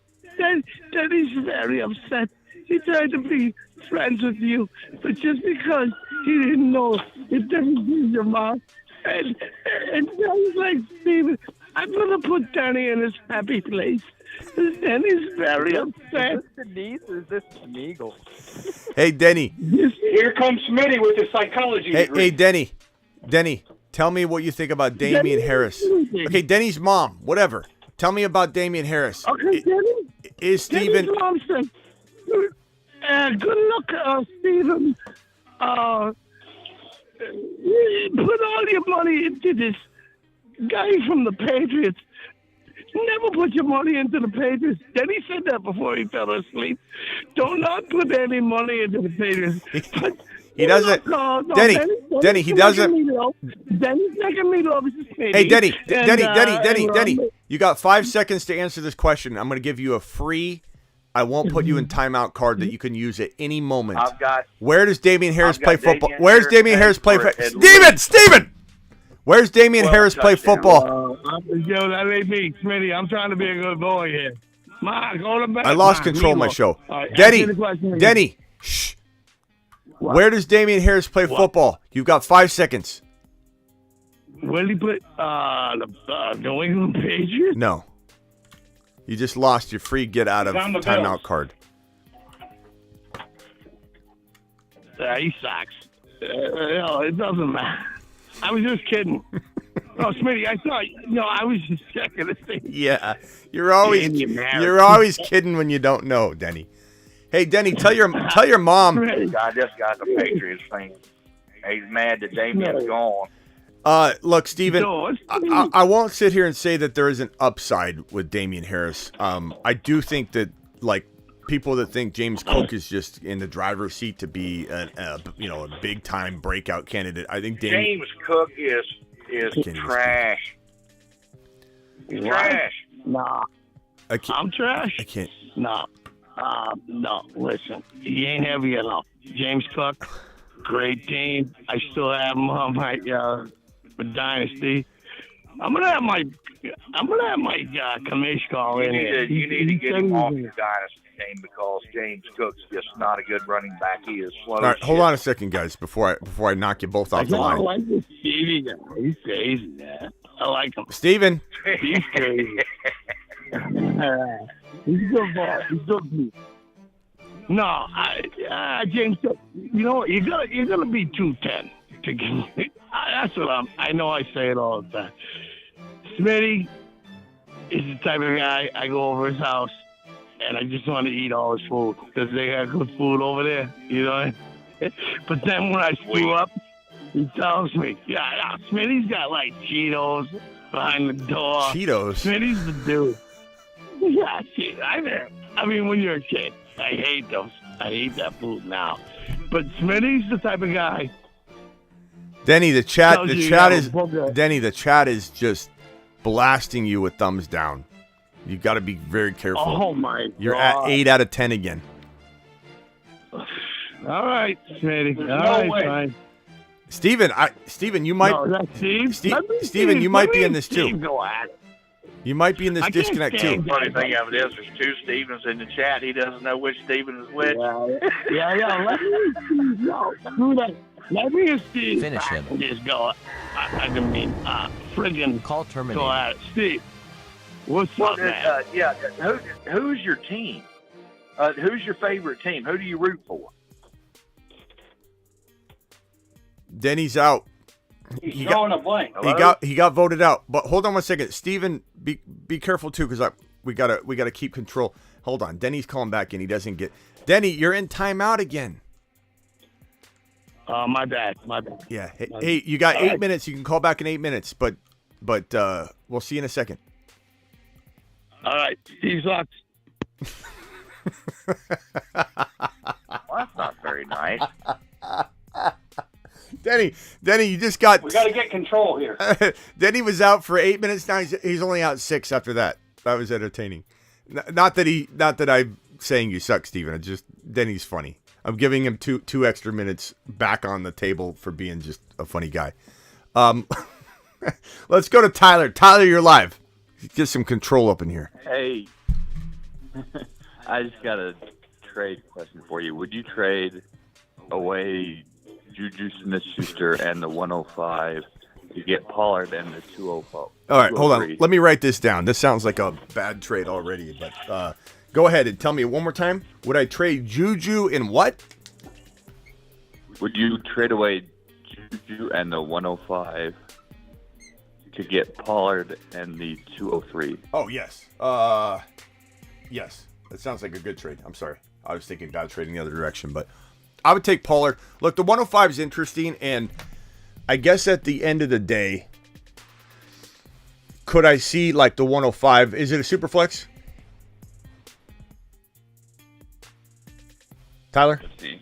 Oh, Tyler, you don't know if it's a super flex again. Tyler, we talked about this. No, I'm Get that man some milk. But you can't, Tyler, you can't not know and contemplate trades. Oh, Tyler, we talked about this. You got to know if you're in a super flex, bro. You got to know the answer. That you can't look it up. You got to know it. You got to know it. You got to, because you're building your team around this. Super flex is you're gonna get blasted in the league if you don't know you have a super flex league, and you got one quarterback and you're sitting there. Like you went through a draft, Tyler. That's amazing. Understand his rules in your league, and you have to study them and make sure that you understand. Oh, Tyler, you went through a whole draft and didn't know this. Okay. It's okay. We love you, Tyler. We want you back. Tyler's not talking. Steven, hold on a second. I'm talking to Tyler. Yeah, Tyler. What the spots say wide receiver or tight end? What's what? The spots that you told me earlier to look at. It says you could either put a wide receiver there or a tight end. So you don't have a spot that says Q RWT or anything. You got to be very clear. You got to make sure. No, the spots that are made for those say WRT. WRT. Okay. As long as you know this is, I mean, I would text the commissioner real quick and just be like, bro, before you do a trade, you know what I mean? So if this is a 1 QB league, you've got a potential, this 1.5 could be Charbonnet, it could be Quentin Johnston, it could be Zay Flowers, it could be Addison. It's a pretty good pick. You're banking on Pollard. Now, if he doesn't escape the NFL draft, and let's say they draft Bijan, you could get screwed on this, and you need to know that risk level.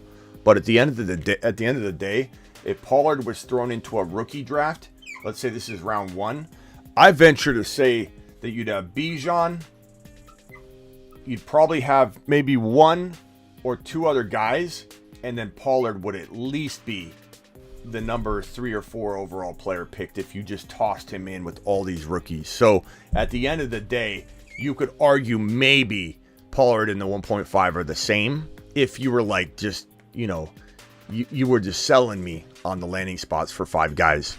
But Pollard 100% I would draft before number 5 overall. You know what I'm saying? If it's a 1 QB league. But please text your commissioner and find out. Or I hate that you're not looking at, you might not be looking at the right place to know if it's a super flex or not. But hey, Tyler, don't take offense to it. I hope you're not taking this in a bad way. I'm kind of making a point for people that maybe don't focus on that. They need to. So you're helping people. With me saying, Tyler, how could you do this? You're helping other people. If I might ask a question, why not, Mr. Steven? Tyler, over there to my left. How many years have you been playing in fantasy football? Is this your first year? Yes. Oh, see, that changes things. Yeah. If you've never played in a fantasy football league and you're looking at these 2 quarterback leagues and all this now other I feel stuff, bad, Steven. Thank you. This is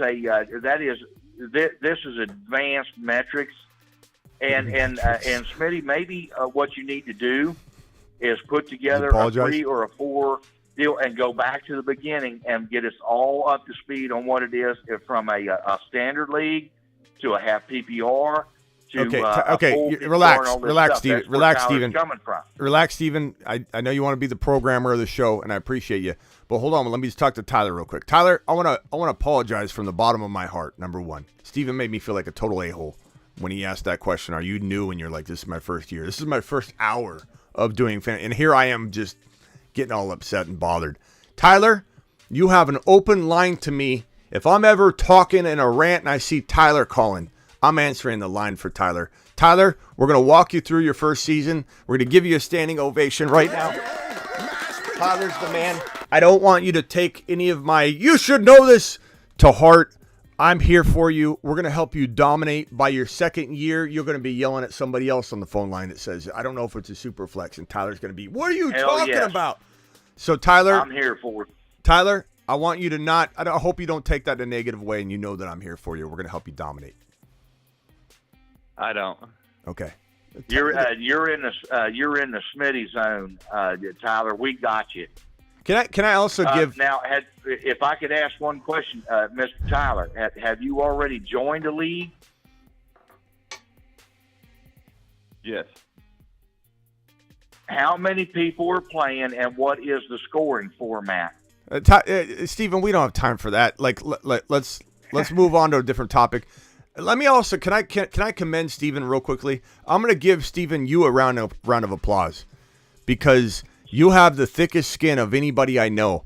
I literally come at you hardcore and like, Steven, be quiet. Steven, what are you talking about? And Steven just acts like I gave him like a blessing, or I said the nicest thing in the world about him. And Steven just it rolls right off. Steven, do you get like berated at home on the regular and it just goes in one ear and out the other? I mean, it's like you're like a stone wall. Like these things don't affect you. Isn't that the way we have to do it? I'm married with children and grandchildren. You're like Al Bundy. I get berated every single minute, every single day. What the hell are we talking about? Right. You're like Al Bundy, bro. You're like Al Bundy scoring 5 touchdowns in a single game. Steve, let's give it up for Steven for having the thickest skin on the show. I yell at this guy constantly. He just acts like I just gave him a hug every time I yell at him. Well, you called me an angel like twice. I think that fueled you for a while. I think you were like that. I think that gave you some fuel. I'm still fueled. I'll be here for the next 20 years as long as you're around. I called him an angel once. That guy's been... Can't get rid of me. He can't. No, yeah, I want to be paid. That probably won't happen, but I still appreciate you. T-Law Alave stack. But you said probably, though. We'll see. Al Bundy. We're going to call... Steven, a.k.a. Big Al Bundy, is what we're calling you from now on. Let's go over to D. Philly. D. Philly, Steven, if you could just try your best to be quiet for a second. D. Philly, go ahead.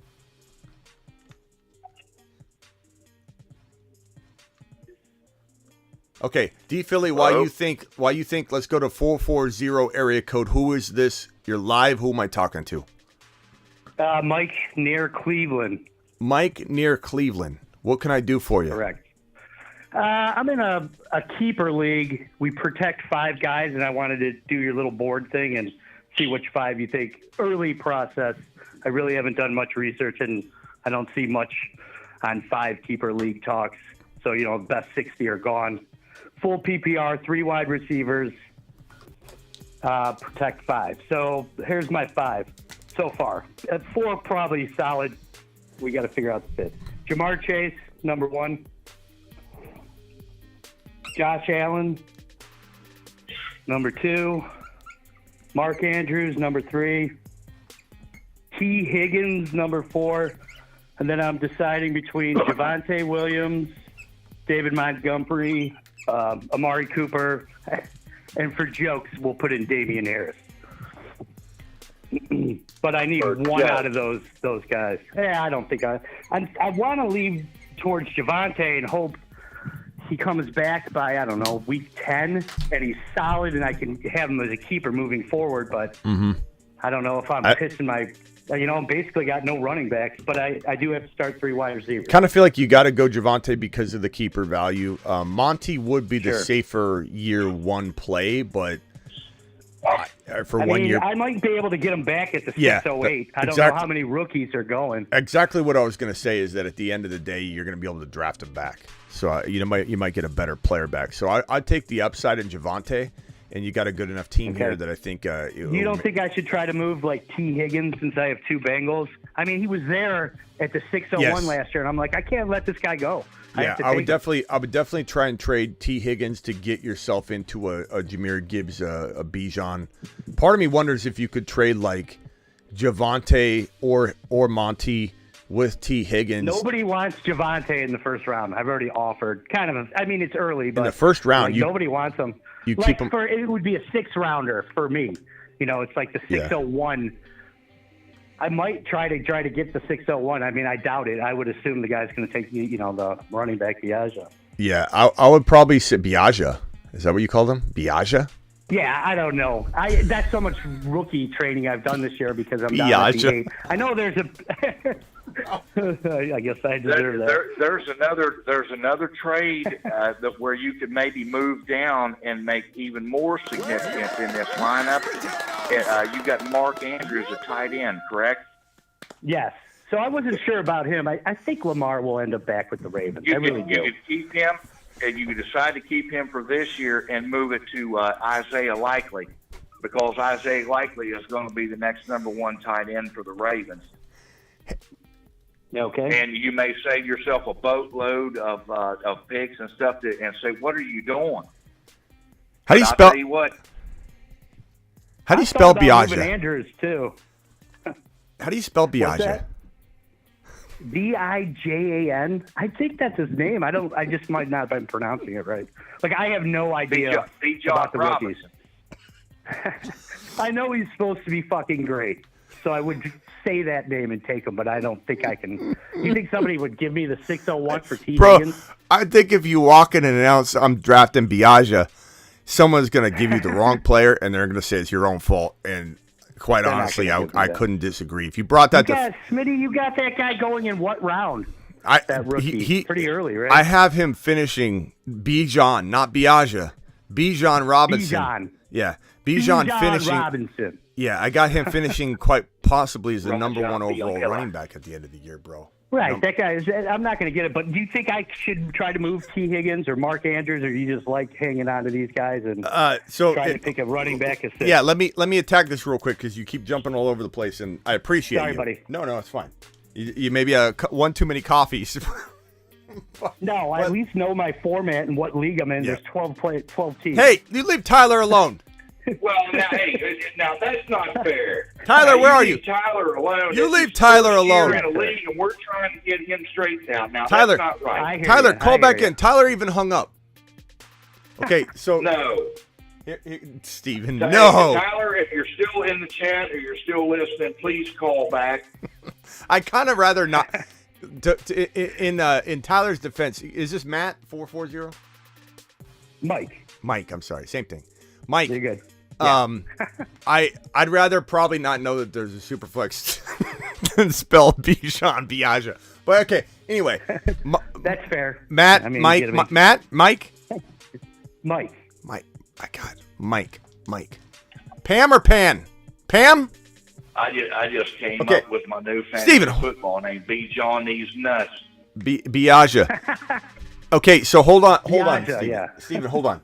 So Bijan Robinson, Bijan These Nuts. Bijan. All right, you've taught me to say the guy's name that I'm not going to be able to draft. Go on. Okay, so Biaja. That's original. Steven, hold on, Steven, hold on.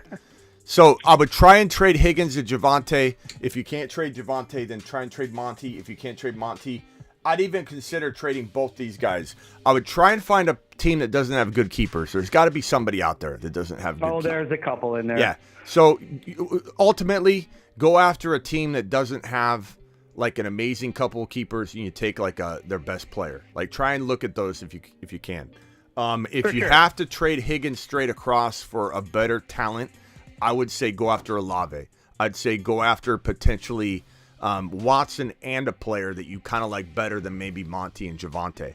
So if you could downgrade, in air quotes, Higgins into a Christian Watson and detected at the front door. And get yourself an RB or a draft pick or capital that gets you a better running back than Javonte, or you're even keeping Javonte anyway potentially, but it gets you a better get a better running back situation going for yourself by downgrading Higgins into Christian Watson or downgrading Higgins into Olave. I think you could probably do that. So if you walk out with Chase, Higgins is a free agent too, right? Next year. Well, that's what I'm saying. I'm looking at that. That's a good point by the caller. Is that Higgins is a free agent? He could sign with Buffalo. He could sign somewhere. I don't know. I think if I'm looking at this, I would much rather move Andrews than Higgins or even Javonte Williams. I think I'd keep those two, move him, and Yeah, where's Tyler at? Tyler, call back in. It's early. I'm getting my like I said, I got to start paying attention to the rookies and figuring out it's fine. who's going to be there at 6:08. Motion detected at the front door. It's fine. I don't know how to say their names. I just know my team. Biaja. What did you call him again? Biaja or something, even though it's Bijan Robinson. Biaju, like au jus sauce? What was it? Biaja. I think it was Biaja. I was just laughing at Tyler. I was just laughing about Tyler, and now I'm getting it. Yeah, well, bro, you come in and talk about probably my top talked about player on the show for the last 6 months. I just don't think I can get him. That's why I didn't even talk about him, because he's at the 601. Someone's not going to trade that pick to get that guy, I assume. All right, hang tight. You can stay on the phone here while we rotate around. That's fire. You've been quiet. Tyler just randomly popped into the stream and called, and it's literally his first league that he's ever been in. The amount of information that he got there in a short period of time, I don't even know. I'd be sitting there like, what in the hell is going on? Can we get you to call back in, please? Tyler, call back in. You hung up without saying goodbye. We need you to be we're gonna help you dominate, Tyler. Let's go to That's Fire. He's been quiet for some time, I think, unless he's been talking. Yeah, can everyone besides Smitty go on mute while we talk for a bit for this next period here? I like Javonte. I like Javonte in that range.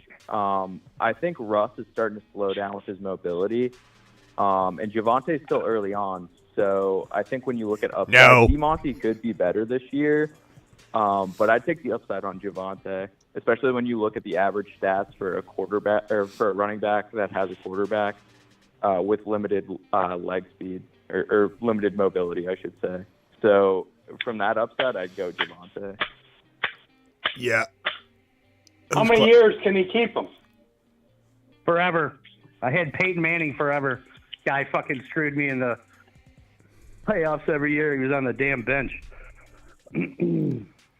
All right. It was almost like a dynasty. Yeah, it's a dynasty, but it's only 5. It's a 5-keeper dynasty, if you want to be technical. Yeah, bro, start moving some players around. Like, you're sitting on your hands.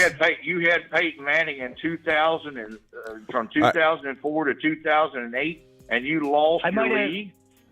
The only league I ever won was with Marshall Falk. Okay, hold on a second, Steven. He carried me. But yes, go on. Okay, what I was going to say is Matt or Mike. You can call me Matt. How about you just say whatever you want and I'll answer. Big M. If I were you, bro, I would start getting on the horn or, start sending some texts out, start sending some offers. You're sitting on your hands, I think, by not buying low and selling high. Use this time. Don't go in like everybody else, like, I'm just going to take what I have. You have an opportunity to trade, right? So if you can trade, you need to start poking at these players that look at the Moon Man list. Steven, hang tight. No one can hear you talk, or they hear you, but you're like talking over the music. I'm hitting the Moon Man list button, okay? It's not me. It's not me. You usually do talk during this. Whenever I hit it, you go, that Moon Man list, right when the Moon Man list is playing. So hang tight real quick.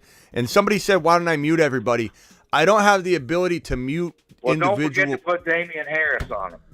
I don't have the ability to mute individual people during these things. I just have to hang up on people. And Steven, can I also say, Steven, you and Denny are the most likely to get hung up on, but I don't want you to take it in a negative way. I want you to just take your lumps, wait your timeout amount of period, and dial back in with a vengeance, okay? So I don't want you to take offense to that. But occasionally, if people throw down thumbs down and enough of them get laid out, I hit this button right here. Finish him. Okay, so hang tight, but I want you never to take it personally. I don't think you will. Your skin's about as thick as a dinosaur, bro. Okay, here we go. Moon Man list, go. The Moon Men, dropping loads in outer space. So Mike or Matt, whatever your name is, pal, I would start going after these players on this list. You have a Wilson, probably going to be overvalued. Doubt he's one of your guys. But Olave, Watson, London, Kyle Pitts for Andrews, and then if you do that so-called downgrade, you get to bump somebody else up. Maybe you get a free Watson by giving up Andrews. Like there's got to be a way to put yourself in the maximized position of keeping these 5 guys instead of just sitting back. So get active, go after these Moon Men, take a little screenshot. An hour and 52 minutes into the show, I hit the Moon Man button if you need a reference. So make sure you attack your trading and don't just sit on your hands because you have an opportunity that is going to waste away this buy low opportunity. And Olave's got Derek Carr now. Is that who's their Q? Olave, yes. He's got a guy that just fed Devontae Adams 100-plus receptions, 14 touchdowns, and over 1,500-plus yards. Yeah, that's Devontae, though. And then Watson has Love. And London on the Moon Man list. Pitts and London and Desmond Ritter. Okay. Yeah. I love Garrett Wilson. Maybe I'll shoot for him. You have a problem with the Moon Man list there, Steven? What's that? You have a problem with the Moon Man list? You don't like Pitts in London? No, I don't like him Harris at all. on it. He wants Damian Harris, though. Yes. I have him on my team. I might want to think about putting him at number 5. Is Nick Chubb on the list? Because I'll put Nick Chubb on the Moon Man too. Yeah, no. I love Nick Chubb. I'm from Cleveland. He's fucking great. All right, let's move on to the next question. Let's see. First time ever talking as a Baltimore Ravens fan to a blue-blooded Cleveland Browns fan. Yeah, you got my old team over there. You fucking won a Super Bowl. All right. Well, Steven from Mass. Let's keep It's the not let's my fault, though. let's I keep didn't the do it. I let's didn't keep the make F bombs deal. to a little minimum. We got a little bit of a family show here.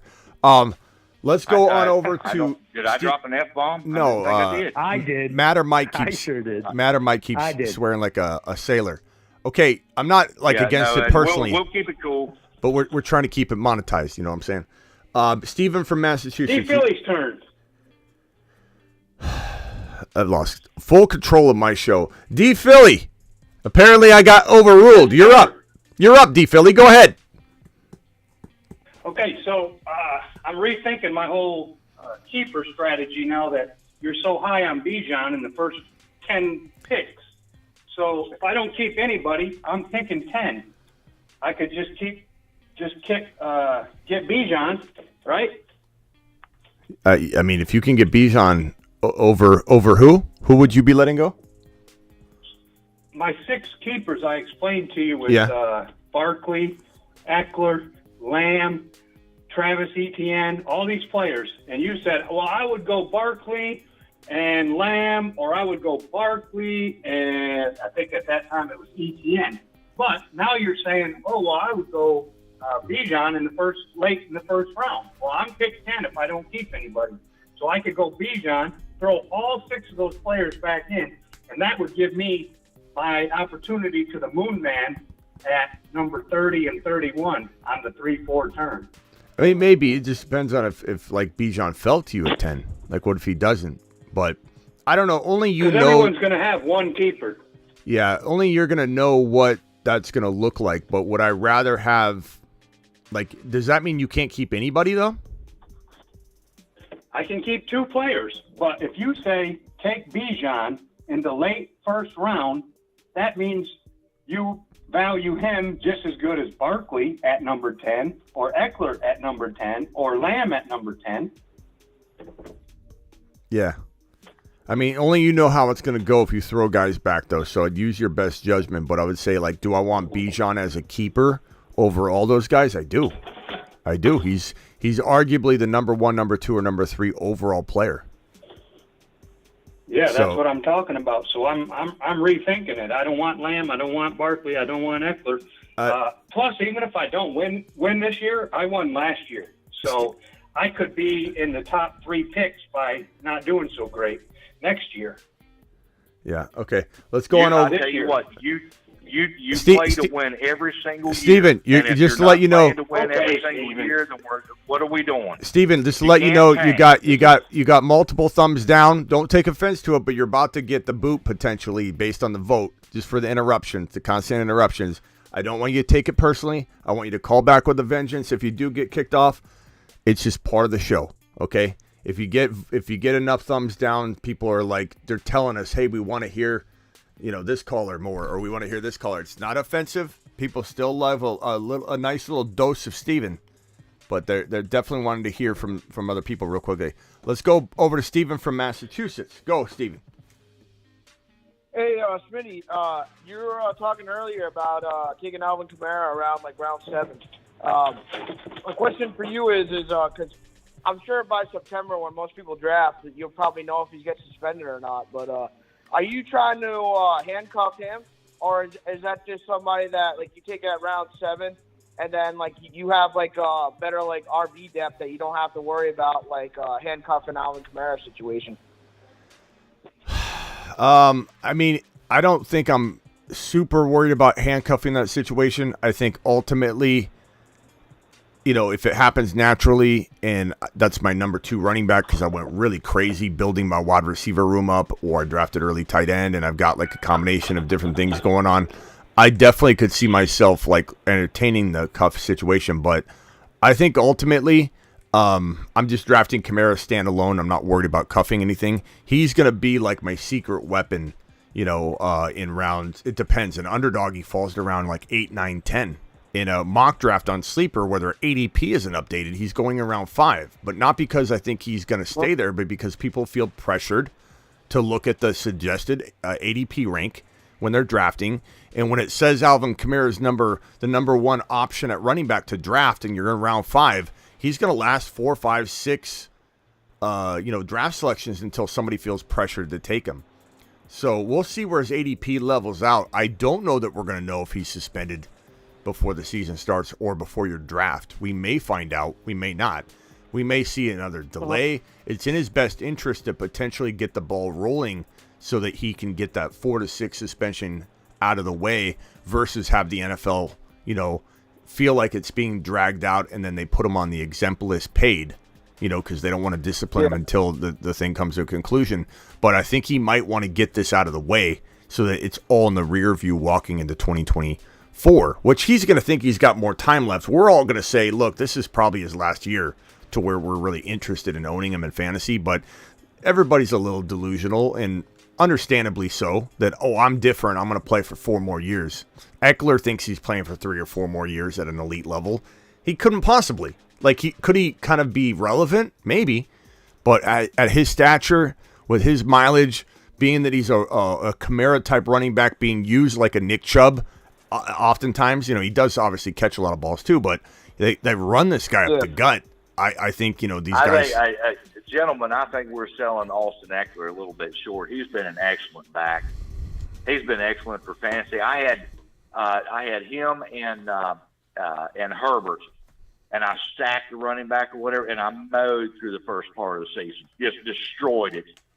And then Herbert got hurt, and it fell apart, and I wound up tanking out. But I was willing to take a chance on it. You know what I mean? Yeah. Those kind of things you have to do.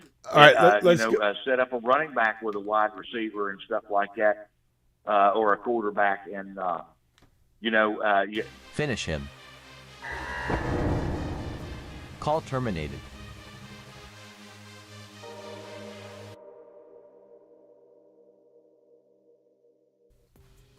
Steven, the chat's voted. We love a little dose of you, but you gotta let the other people talk. You gotta stop kind of trying to overtalk everybody.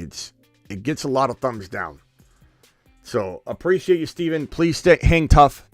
Don't take it the wrong way, but you're gonna have to dial it back a little at times. It gets a little overbearing, is all. The Patrick, you're live on the Fantasy Football Show. The Patrick, what can we do for you? What's going on? I don't know if you touched it earlier. I'm tuning in late. But what does this mean, the fact that I saw it come across about Barkley, where he's not signed in, I'm guessing, the franchise tag? What does that mean? Yeah, so we got it right here. We talked about it. Not only we dedicated an entire show beforehand to it, we've also talked about it at the top of this show. But I'll tell you, no problem. The gist is he has a little leverage now to make this a longer, drawn-out process because he technically doesn't have to sign his tag until July 17. So on July 17, he could come in and sign it without no harm or foul or fine or any sort of negative impact to him salary-wise. So I feel like at the end of the day, this is just a leverage move to try and get that contract that he may or may not want. Deal. Depending on what they offer. He's going to want to play on the franchise tag and bet on himself versus sign a bad deal. So he's trying to get a deal done, but we're hearing word that the Giants may not be even interested in signing him to a long-term deal anymore now that they got Danny Dimes under contract, and they potentially were just trying to bring in one of them and reel one of them in and then franchise tag the other and then stopped conversations with the other because they only want to sign one of them. But they've also made a public statement that they want him long-term. They want him there. If I'm the Giants, I would have worked out a deal with the Barkley side, and then I would have franchise tagged Danny Dimes. I think that would have been the smarter move, and it also kind of puts them in a box now to where they can't make a creative trade. Like, I really would have loved to have seen the Giants take this number 25 overall pick, trade it up to this Cardinals 3 overall, and take Anthony Richardson. I think that would have been a move that Dable would have thrived with. He is great with developing quarterbacks. He's great with developing quarterbacks like Anthony Richardson. And ultimately, Barkley and Anthony Richardson would have been way better. But, Danny Dimes did prove himself last year. And so to a degree, we got to respect him. But Barkley's just holding out for a long-term deal. There's a lot of people that talk about that he could hold out. I don't think he's going to hold out, because at the end of the day, he's going to get fined.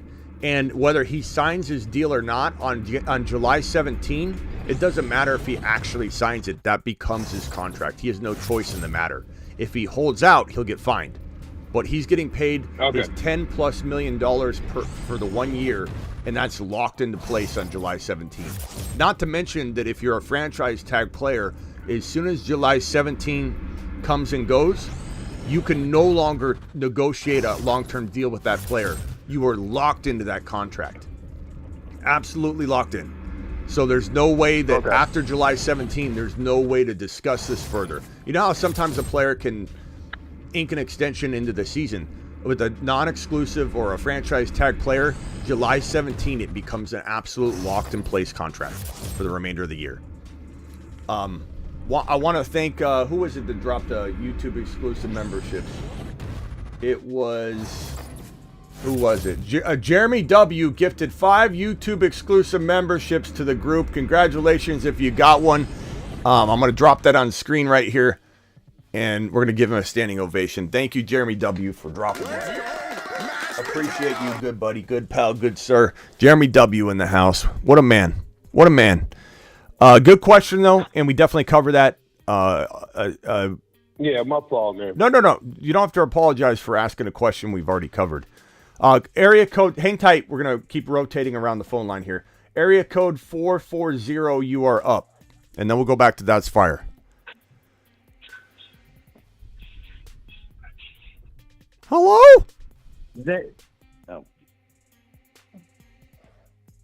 Hello? Area code 440?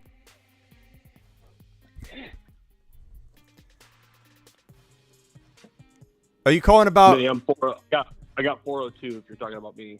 No. There's someone on the line with a area code 440. Who are you? Speak up. You might be muted. Are you calling Mike about or Matt? I already called and talked to you. You talked to me. Okay. I'm I don't remember your name, bro. Actually, hey, I have Matt, access. You think you would get one of them? Yeah. Well, the problem is I got so many people on the line, and I couldn't edit your name until right now, where we had a couple colors drop, and now I can actually edit. So I'm going to call you Matt. Call me Buja. How'd you say it? Bijan. No, I how don't did even you know. say I it? was trying to just say it quietly because I wasn't sure. Biaja is what you call them. How do I spell that? Call me Biaja. that. That's my new name. How do you spell Biaja? Like how? B.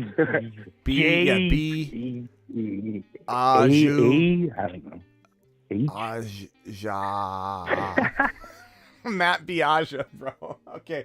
Hang tight, Matt Biaja. That's fire. All right, I like it. You're up. Yeah, I was just wondering. So, is your Moon Man list completed, or is it done? Or No, it's not fluid. I'm assuming it's not completed yet. We lock it in when the year begins. Like I don't want to act like I can't. I don't want to put myself in a position where I can't drop a bold prediction like in the 11th hour. You know what I mean? Like walking into opening night. If I want to say, you know what? Here's one more. But we do lock it essentially in place once the season starts. I will be creating like another list though, that we can navigate all year, like a rotating who are our guys. Might be like the Pluto men, it might be like the Saturn, the rings around, planet Uranus men. The moons around your Uranus. We'll come up with something to where we have a rotating crew that we can bump on and off. But we do want to historically keep the Moon Man list. For those that are new, we've got, we call it our yearbook from 2022. And this is essentially there are a couple of guys that aren't on here, but this is a lot of our Moon Man list from the 2022 season. Actually, I have historically correct. I have the Moon Man. Dropping loads in outer space. Let me see if I can find the Moon Man list from the past. Space. Satellite men. Space could. The Moon Man. Here it is.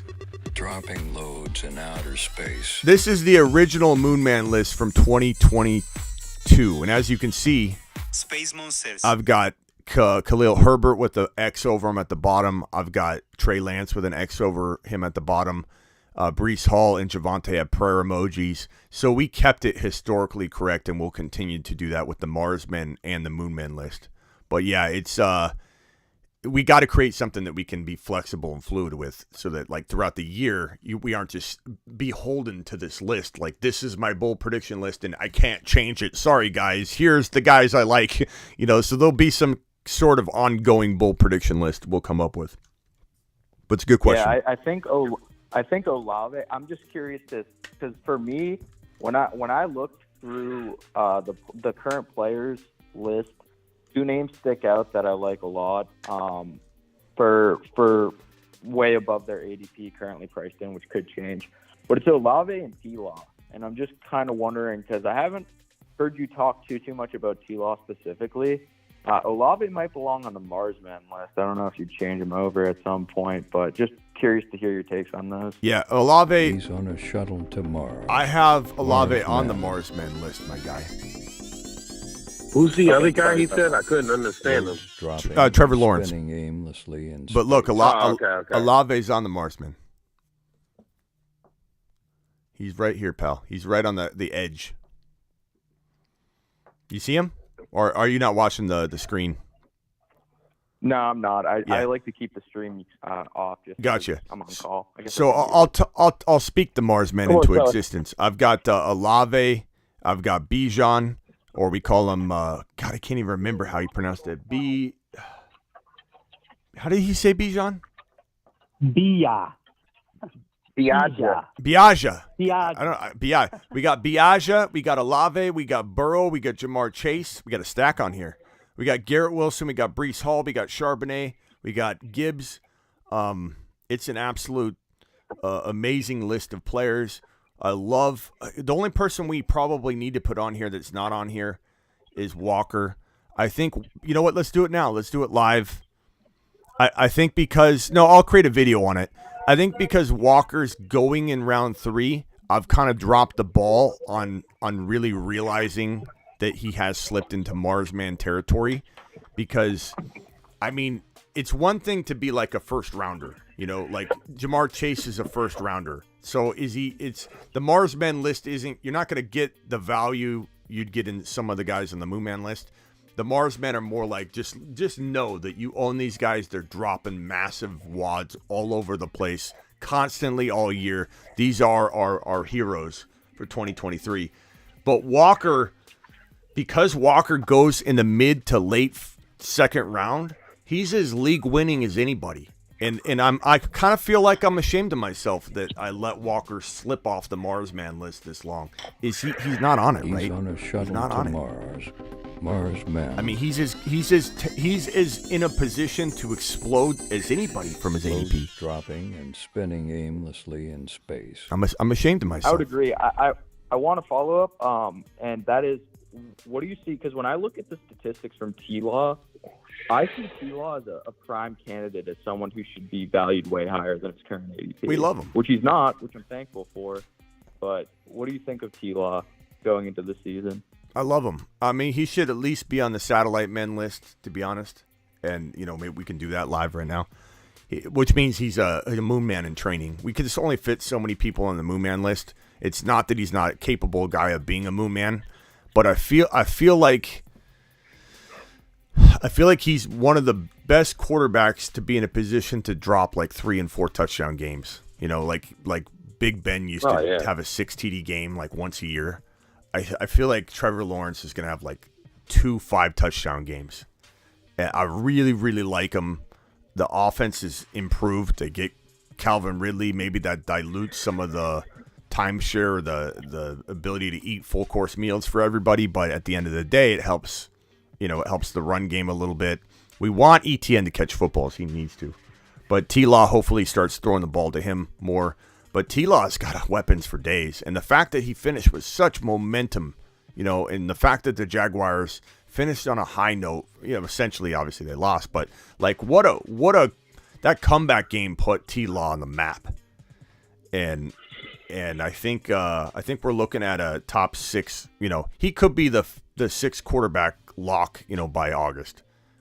I think Fields has got the 5 spot for me. Burrow's still in my top 4. I have Burrow higher than 4, but I just mean when you pinpoint the top 5 QBs, you got to throw Fields in there now. And so T-Law is arguably the next man up in his own tier. You could almost say Lamar is capable of being in the same tier, but I might put T-Law in his own tier below the big 5 QBs. Like just sitting there by himself. Yeah, I totally get where you're coming from. I'm weighted highly on T-Law in a lot of my drafts right now, and I believe that he's going to be like Olave, that guy you look back on in a year and be like, I got T-Law at such a massive, undervalued position that he is thankful for it. He is Hurts and Burrow from last year, at least most capable of it. But the crazy part is Burrow is kind of becoming a poor man's version of himself from last year, because Burrow was a second or third round lock. Then here comes Fields rising up ADP. And for some reason, the rise of Fields is at the cost of Burrow's, placement in rankings. Instead of having them both just live now in the round 3, for some reason, the fantasy football worlds will not accept both of them to consume the same space. So like throwing an ice cube in a cup of water and then throwing another ice cube is taking its spot. They can't coexist. You can't stack them on top of each other.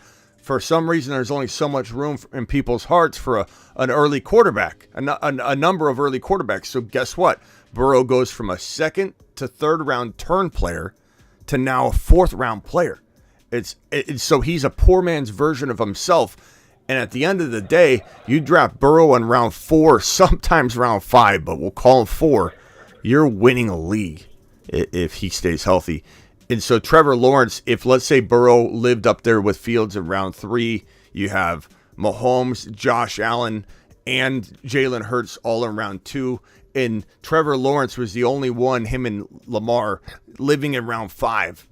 Then all of a sudden you got your, Trevor Lawrence might be the guy you wait on because he kind of smells like the breakout player like Burrow from last year or Jalen Hurts, and he's sitting there around 5 or 6. But tough to say where you're going to get him. I've seen Fields go high. I've seen him go low. Let's go to Ron Navy real quick, and then we'll go to Ada, and then I'm going to wrap the show up and give everybody like a 10-second floor. So let's go to Ron Navy. Ron Navy, what's up? Wow. Talk about losing total control of your show tonight, Smitty. I was sitting here laughing in hysterics. It was fun. Yeah, I mean, look, I know some people were saying like you should have got Steven off the phone earlier. Look, we need to have a variety of different things to experience on the show. And some of it, you let someone go crazy for a while, you eventually kick them. But I've got a lot of people that said they had a blast watching Steven completely just run on and on and on, and other people say, this is too much, Steven. Like, we're never going to satisfy anybody, and chaos is good once in a while, and I think that's what you're saying. So I agree with you, Ron. You're about to lose it again, Smitty. I've been waiting for Ron. Is this Ada? No, that's the Patrick. That's not Ada. I know exactly who that is. All right, let's hear from Ron real quick, and then we'll go. There, Smitty. Yeah, we'll go to the Patrick because he apparently wants to pick on you real quickly, and then we'll go over to Ada. So, Ron, hit me with it. He has nothing to stand on. Are you guys just gonna go at each other again? Pittsburgh Steeler talk. Because I don't know. I don't know that we want to hear a whole bunch of it. Matt Bijan sounds like a professional baseball player's name. Yeah. How do you guys? What do you guys think? Let's go over real quickly to the Patrick. The Patrick. What do you think about Biaja, this new incoming rookie running back? His name's Biaja. I think he's man. I might pick him up before Bijan. Yeah. He's this is why I missed drafting him last night, because I was looking for Biaja. I was spelling it wrong. That was great. I wish I could get the guy. He's not going to be on my team. Yeah. Jeremy, thanks again. You lost that draft in the last thing. You were like, bam! You were like, I got you. Yeah. And then find out you just had to sit there with your mouth open, like, did he really just get Bijan? Was that was really great. Bijan? That was great. Kind of like what you did to Travis earlier. Not Travis, but Who was Tyler. that was on there? Tyler. Yeah. You Yeah. Kind of like smacked him in the face. and If being a anybody new doesn't guy. know, what we're talking about, last night I did a one man draft against Brian.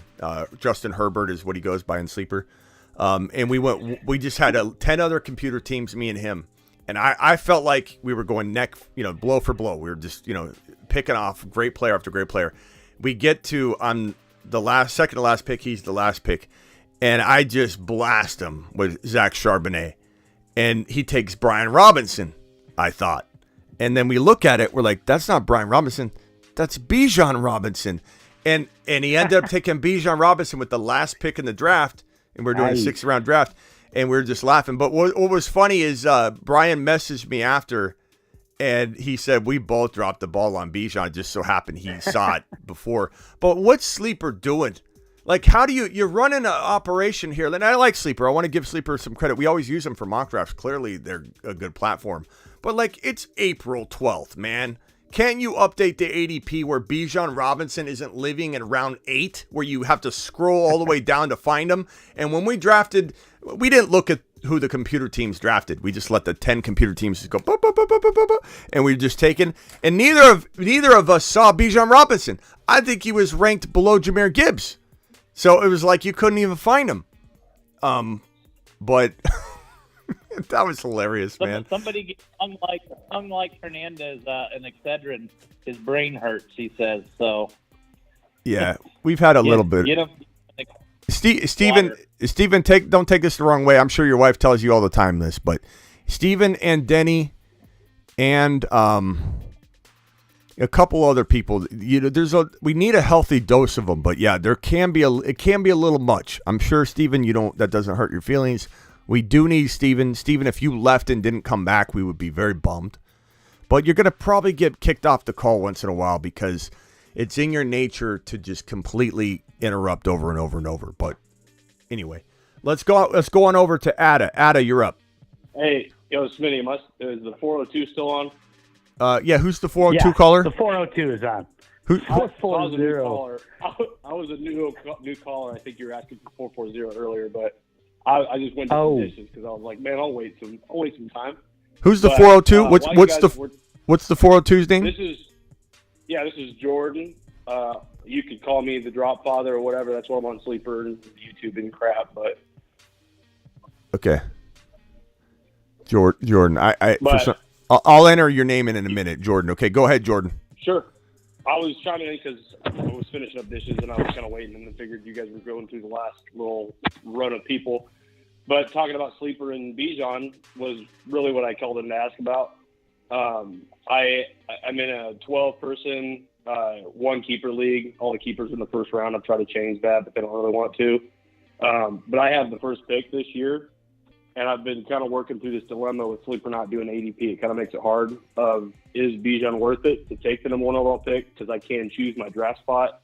So I kind of wanted to figure out if it would be worth it to sit at the back and wait on like a Breece Hall type or like Garrett Wilson back there, or if I should just take the one spot, take Bijan and run to the bank. My keeper would be either Jonathan Taylor or Stephon Diggs. I also do have Chris Olave, but I feel like that would be too much in the first round. It's tough because, Jamar Chase and JJ, it depends on if it's a 3 mandatory wide receiver league or a 2. So is it 3 or 2? It's a three wide so receiver. So Chase and JJ tend to have a little more value than Bijan, so you might want to ask for the 3rd overall pick. That way you don't have to – you have a little bit tighter, well, they're capped. So everybody gets one keeper. JJ and Jamar are one keepers. Otherwise, I would obviously pick them over. Then honestly, I love – is Walker kept? Walker is not. The person that has Walker is a huge Chiefs fan. They always keep Mahomes every freaking year, so they'll probably keep Mahomes again. Yeah, so I love Walker and Bijan probably the same, but I would probably take Bijan. So I would go Bijan. Okay. That would be my decision. Yeah, I would if it's a dynasty league or a keeper where you can keep him forever, then that holds a lot of value for me. If you can only keep him for like 2 years or 3 years. It's a little lesser, but it still probably feels right to me. But yeah, right. I would get Bijan. Or I'm sorry. The way I've been doing it so far with the bad ADP is I've just been JT's my keeper. and then taken Bijan at 1, and then usually I've been able to come back and get Joe Burrow or Chris Olave, and then like a Watson lunging on the back end. So Biaggia. I like the way the teams look, but I'm just not sure if that would be the best way Yeah, to go. I love Biaggia. Go Biaggia. Biaggia, yeah, for sure. Okay, I got to get going here, so let's go to the Patrick. The Patrick, you got the floor. Try and keep it as fast as you can. What is your last, thought? All right, I'll rapid fire. First off, as far as movement, if Dallas drafts a running back, are you going to be able to drop Pollard? Yeah, I mean, I don't know. It depends who they draft. If they draft Bijan or Biaggia, then, I mean, we can't put Pollard in the same tier as we have him now. It's not that he couldn't, it's not that he couldn't still maybe do what he did last year. He still potentially could, because Zeke took a lot of volume. But if they draft Bijan, we can't have the same expectation. I don't know where we'll move him or how we'll move him or what we'll do with him. He'll be on some sort of sleeper list still, because he could still win a league for you if things fell the right way. But yeah, let's hope not. Let's just hope not. He cannot be the same value at all if Bijan falls to that pick. But if they draft like a Sean Tucker or a Kendre Miller, I think Pollard can survive that. But this is why I wanted Zeke to stay on roster. Everybody wanted Zeke to be gone. Like, why? Like, does everybody understand that? Like, no, right. He's a shell of himself. Like, we wanted Zeke to stay on roster. Now he's gone. Everybody seemed to be happy about it. And all we're left with is a potential vacancy that now they're tempted to go RB with. So, I don't know. Yeah, but hopefully Pollard. I think Charbonnet, of course, everybody wants Biaggia, but daggone, I think Charbonnet screams daggone Dallas. I think that would be a perfect fit for what Jerry Jones typically likes. Maybe. I mean, I love Charbonnet. I don't want him to go there, though. I don't want him. And as far as another sleeper list, especially with Javonte being out for so long, I'm surprised Samaje Perine is going so unnoticed. I think for the first 6 to 8 weeks of the season, he could be putting up top 10 RB numbers for the first 6 to 8 weeks. Yeah, he's a crafty cuff. He's a crafty cuff too. Like if you take Javonte and you can draft. I am. If I protect Javonte, I will definitely be looking at that guy. Yeah, But when do I draft him? What round? Just look at ADP. Do a couple. 11. Yeah, do a couple mocks. ADP and go up 10 spots above it, maybe. We don't know where he's going really, because he doesn't get drafted very high in underdog. Where is he going, Ron, in underdog? Samaje. I forget where he went in the regular super board, and the super flex. You kind of like everybody gets pushed down a little bit because of the quarterback runs, but he's probably going down around 9 or 10 right now in the super flex league. Yeah, I mean, he's got a lot of upside, but they still could draft an RB too. But here's the only problem with Perine. He's good, but he's an older back, and if he's like given most of the workload, because he didn't have to have most of the workload in Cincinnati except a couple of times. Yeah. So is he going to be able to handle the long period of workload if they need to, coupled with him being an older running back? That's the only problem I see with him. He's got the Penny feel to him, Rashad Penny. Like, how long can he last? He can do really well when he's leaned on, but how long? But that's kind of good if the Broncos don't address running back. Javonte will take his job back from Samaje at some point, because Samaje will hit a wall. Because think about rookie walls for a second, and you say, why does a player hit a rookie wall? Because they're used to a short college season. They're not used to being the workhorse for 17 games. And even if they get a bye week in there, they hit a wall. But Samaje Perine is going to hit a veteran wall because he's older, like Ron said, but also because he's not getting starter volume, so he will break down. Think Deontay Foreman. Think Cordero Patterson. Cordero Patterson was one of the most surprising risers in fantasy football over the last 10 years that kind of came out of nowhere and played at an elite level. But he broke down at the end of the year because no matter how good he was not equipped to run as a full-time starter. So I think the greatest scenario is Samaje Perine for Javonte, and it's a good cuff. Hopefully they don't bring in a young, hungry rookie that just mixes it up too.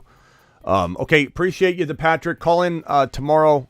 We may go live again later tonight if there's breaking news, but if not, I'll see you tomorrow. There's no draft tonight? Not tonight. Nope. Not on. All right, give it a go. All right, later, pal. Steven from Massachusetts. 10 seconds. Go. Make it rapid. All right, man.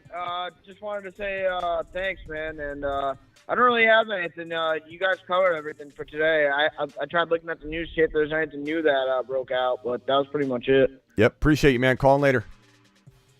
All right, later, man. Ada. Hey, what's up, Smitty? What's up? I guess parting words, just guys, remember to draft Bijan Robinson and Travis Scott together, under the radar rookies. Mm-hmm. And have a good one. Appreciate you, Ada. Later. Ada's the man. Ada's the man. Let's go with. Oh, we got a.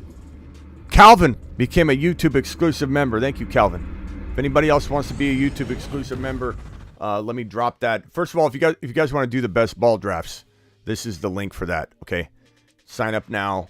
Make your $10 minimum deposit and get all signed up using that link because it puts in promo code Smitty. They'll match up to $100 in your first deposit. And here's the link to the YouTube exclusive membership. I'm going to pin that right now. And that's what you just saw come across. Calvin became a YouTube exclusive member. Calvin, drop a couple of the new emojis you now have access to, my guy. Terry Roberts in the chat. Terry says, I spent $2 super chat earlier. What are your thoughts on T-Law Ridley stack? Let me find that real quickly. I'm sorry, Terry, if I didn't see that. Isaac, appreciate all your super chats today. Isaac's the man. Isaac, if I missed anything, please let me know. Terry said Trevor Lawrence plus Calvin Ridley sleeper stack. Definitely a good stack. The cost of entry on it's pretty good. I like a couple other stacks better. I don't know that I trust Ridley fully yet. I'm excited for him, but we talked about this the other day.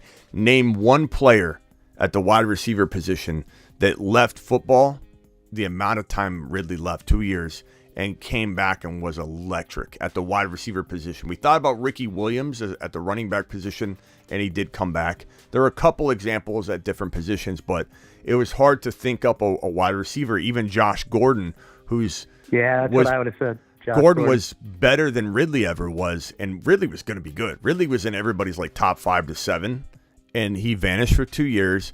Josh Gordon had more upside than that, and he couldn't ever recapture it. So part of me feels like I'm a little skeptical of expecting Ridley to bounce back into elite production. Could he become what DJ Moore and McLaurin have been for so many years, like that level? Probably. I feel pretty good about that. That's not bad value, but do I expect top 5, top 7 wide receiver numbers? I'm going to let someone else take that gamble. Not impossible, but I'd let somebody else take that gamble. Thank you, Terry, for dropping that super chat, my guy. Ada, any final? Oh, Ada already said it. Matt Biaggia. Yes. My last question is David Montgomery. How many rookie running backs would you pick over him this year? Besides Biaggia. That's a hard question too. Ron Navy with a $20 hauler. Ron Navy, appreciate you. Ron Navy, I'm going to drop this real quickly. We'll throw a couple bills in the air for Ron Navy. Ron Navy, appreciate you. That's a tough question to answer on the fly without working it up on the board, but I would say... All right, we'll work on it next time. Yeah, no, let me give you a quick answer there, but like Bijan Robinson, a.k.a. Biaggia. Everybody keeps saying today. Jahmyr Gibbs, give me Jahmyr Gibbs all day long. Give me Charbonnet all day long. And then we need landing spots to know if Sean Tucker is even worth drafting or if he's the number 4. Or we need to know if Kendre Miller goes somewhere where he can start. Let's say Kendre Miller goes to Chicago. Let's say he goes to... There's a lot of opportunities for him. So we don't know. So I would say Monty behind the big 3, you could argue it, but we do need landing spots. I probably wouldn't put him in the top 7 overall rookies because I want all 4 of those wide receivers over him. I want all 3 of the running backs over him. And, so that puts him at the very earliest that Monty would be if you threw him into this rookie draft class and he was the only veteran in there. Kind of like when we talked about Pollard. Pollard I'd take before the 1.5. Monty, he'd be borderline, late first round pick. But there's upside. There's a lot of upside. It's not me calling Monty a bust. There's just a lot of caution as well.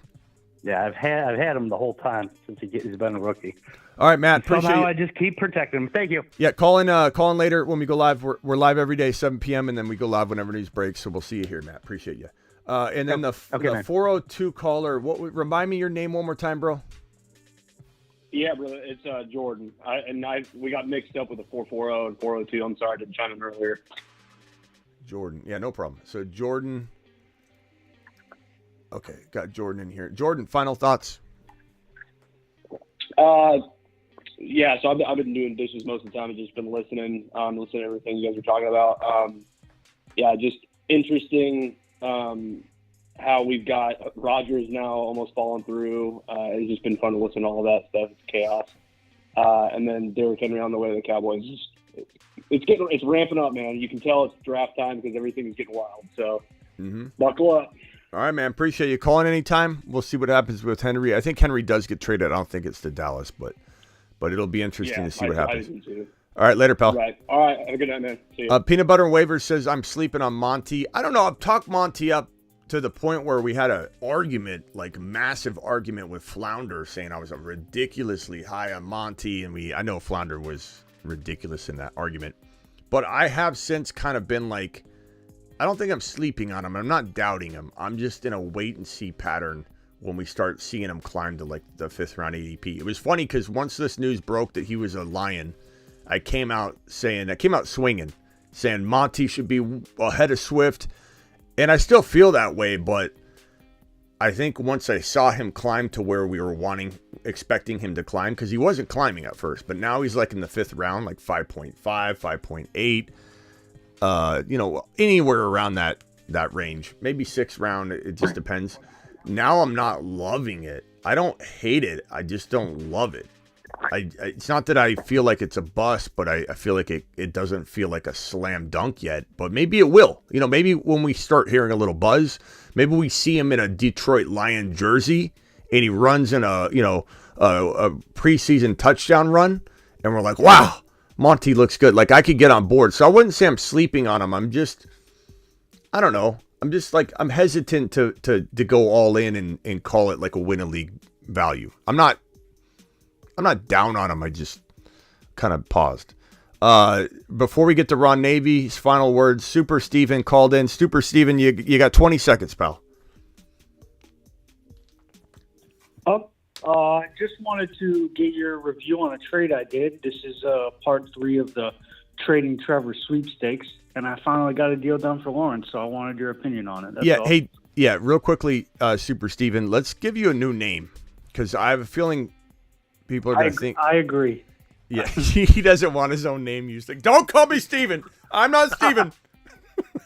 What can we name you? No. Super. What other name have you gone by in your life?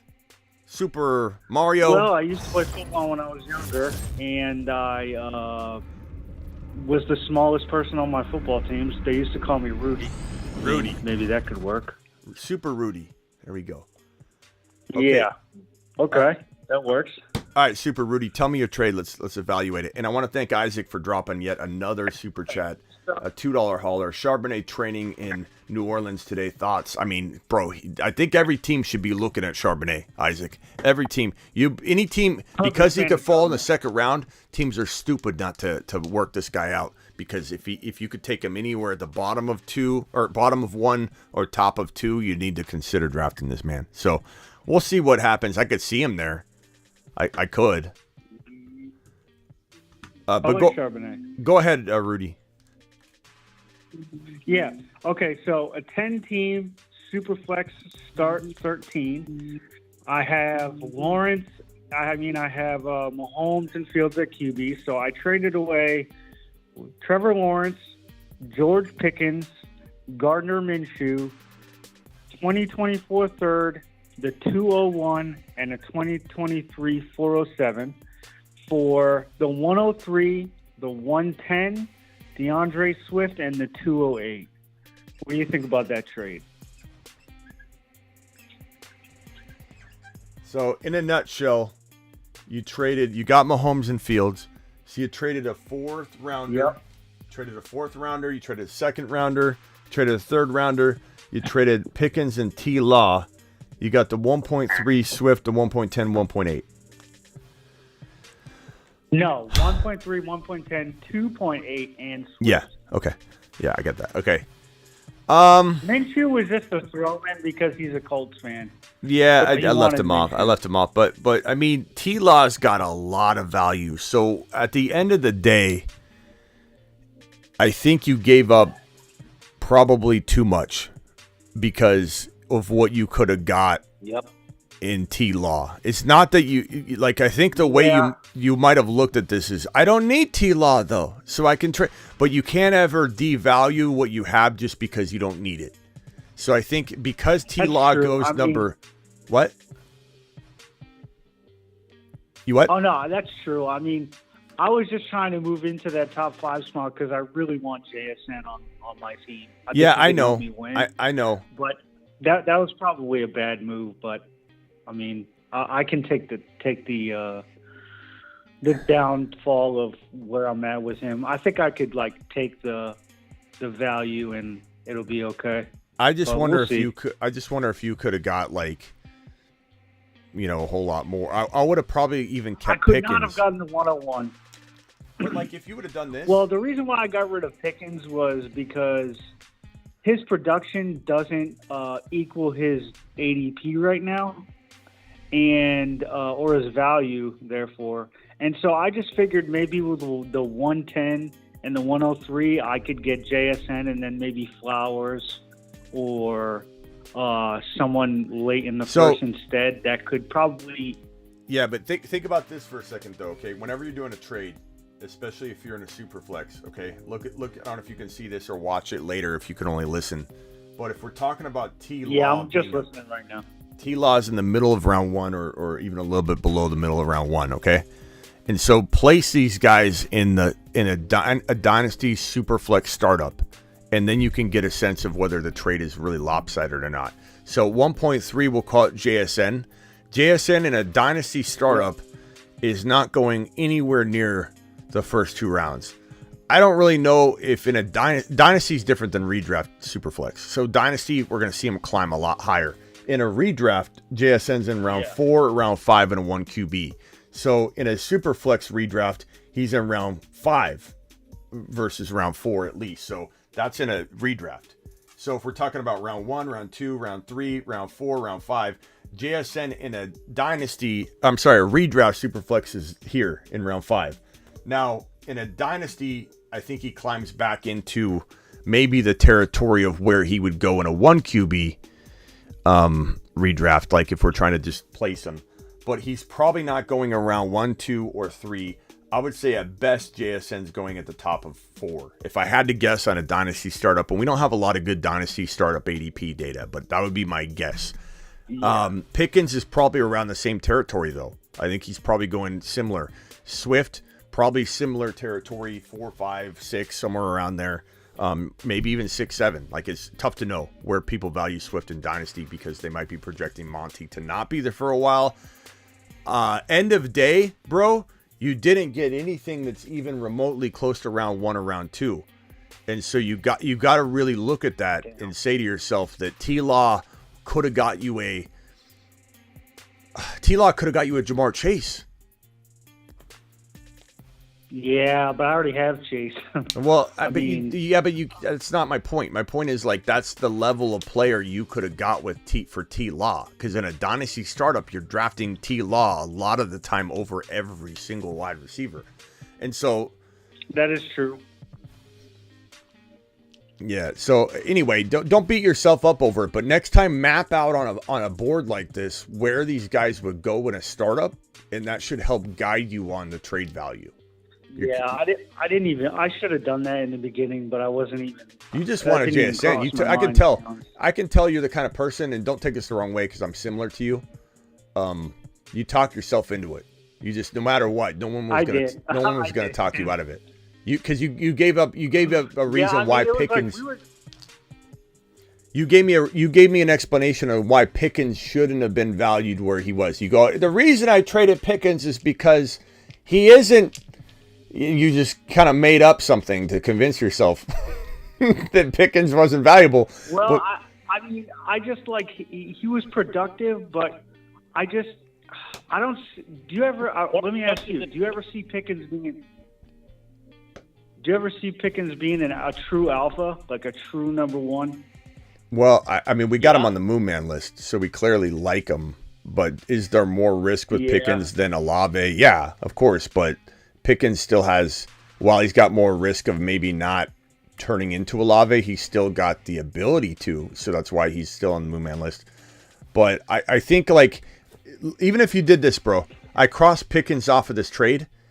Even if you did this, it would have been not probably a very good trade. So just to throw Pickens in was painful to see, because it was probably not a trade I would have made anyway. I was trying to use Keep Trade Cut as like a guide to kind of see how, but I feel like they overvalue draft picks a lot. I was seeing like a ridiculous. It was almost like, I think it was like 7,500 for the 103 or something like that. Well, then I would have. Then I'd be trading. Then I'd be trading draft picks for veterans, or for guys that have 2-3 years left. You know what I mean. Use it to your advantage. Draft against, trade against traffic. Don't just go with the flow and start overpaying to get. Like, you're overpaying to get JSN, but like, I don't know. But you do have Fields and Mahomes, bro. Like, before we crap on you anymore, can I hear your team? Because we might need to give you a standing ovation because it sounds like you got a pretty good squad regardless. Okay, I'll read you my team as it is right now. Okay, so I have quarterbacks: Mahomes, Fields, Howell, Wentz, and Corral. Corral probably won't even start ever. Running back, we got Najee Harris, Ezekiel Elliott, DeAndre Swift, Ramondre Stevenson, Jeff Wilson, Pierre Strong, and Zamir White. And at wide receiver, we got Tyreek Hill, Jamar Chase, Jahan Dodson, Marquise Brown, Michael Thomas, DJ Chark, DeAndre Carter, Kadarius Toney, Tyquan Thornton. At tight end, we got Pat Freiermuth, Chiggy, Zach Ertz, Logan Thomas, and Kate Otten. And I have the 103, 110, 208, and 408. So that's my team in a 10-team Superflex right now. Trying to go for them. I'll give you a standing ovation right now, bro. I could sense you had a good team, and I wanted to give you a little positivity before we kicked you off the call here, because you have an absolute monster of a squad. Not saying you made a good trade. Yeah, you could have shut this league down. You could have shut this league down. You know what I would have done with T-Law? I would have went after Kenneth Walker, because he's a second-round player, borderline third-round player, and T-Law is a top 7 pick. You could have asked for more. Yeah, if you would have got, week I'm in now, though. Bro, hold on. If you would have got Kenneth Walker to add to this crew, I mean, you could shut the door. Like, we call you the league ender. Like, so instead, you went in a direction where you got rid of a little excess of value you could have played around with to get build even bigger monster squad. Hey, I got to run. We've been live for about 3 hours, and my family's gonna blast me like I just blasted you on that trade, and I got to get out there and eat. Okay, so call in. Don't let them blast you. Hey, Super Rudy, appreciate you. Call in anytime. We love having you here, and congratulations on that monster squad. Misstep, who cares? You'll turn it into something great. I know you'll do it. You did a great job drafting. Fields and Mahomes, bro. Just a little misstep. Yep, Fields and Mahomes. And maybe JSN's the real deal to a 100th degree, and you end up having at the end of the day an amazing squad, bro. So maybe he's better than Wilson and Olave. So maybe Bijan falls to you because of Superflex, and you have no idea that's going to happen. So try and move up to the 1.2 somehow or 1.1. He's going to be crying though once the season starts and he sees how Pickens does. He's going to be crying in the end. All right, appreciate you. It's all right. Rudy, go get him, pal. All right, Ron, final thoughts. Well, that's it. I mean, as I said, he's going to be crying. He needs to take under consideration that Pickens, it was his rookie year, and he was with a rookie quarterback. They were both learning together. And just by watching Pickens play and the presence that he has on the field, you know that he is going to take off. I mean, as long as Pickett evolves, so is Pickens. Pickens, they'll both evolve together. Yeah. And then the last thing I got is I think you should maybe consider giving Tyler membership. A trial membership. Yeah, a trial membership. Since you were so hard on him, and he's a new guy, so maybe give him a trial and let him go in and check out your content so he can learn. Yeah, next properly. time you call in, Tyler, we'll discuss getting you on the Fantasy Football Show membership track. All right, Ron, appreciate you. I'll see you tomorrow unless news breaks tonight, and I'll probably do some IG live later if anybody needs some more content. I'm sure I'll be on IG later. All right, appreciate you, Ron. Thanks for the super chat. Have a good one. Yep. Bye. All right, guys, I'll see you later. Appreciate you. Breece Hall, go get him. Breece Hall is 8 foot tall. He will always answer the mother freaking call. Don't let him fall. In the third, don't stall. Just give Batman the freaking football. He's Breece. He's Breece. He does a whole of a job. A whole of a job. A whole of a job.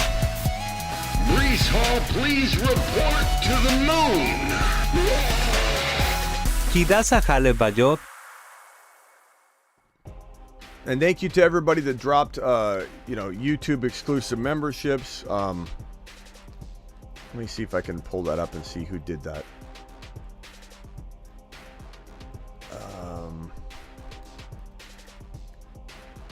I think That's Fire gifted 5 of them. Appreciate you, That's Fire, for doing that. Jeremy was gifted 1. Jeremy, appreciate you. Let's see who else gifted memberships. Jeremy gifted 5 of them.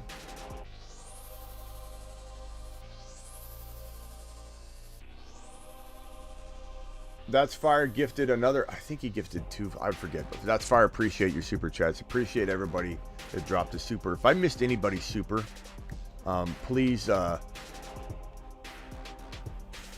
let me know. Denny, you're live.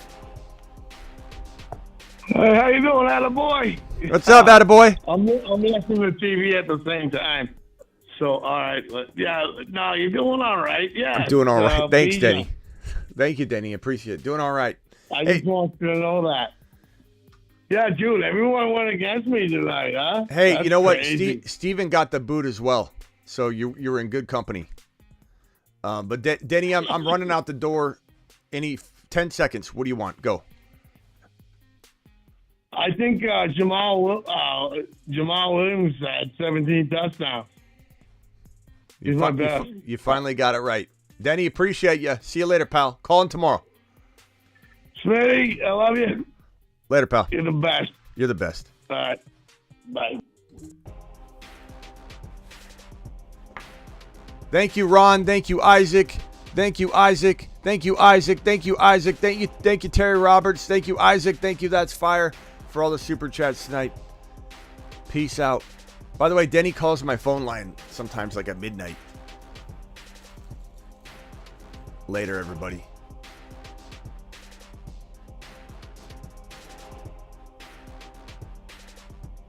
People are getting burrowed left and right, and people are going to remember it. Get burrowed.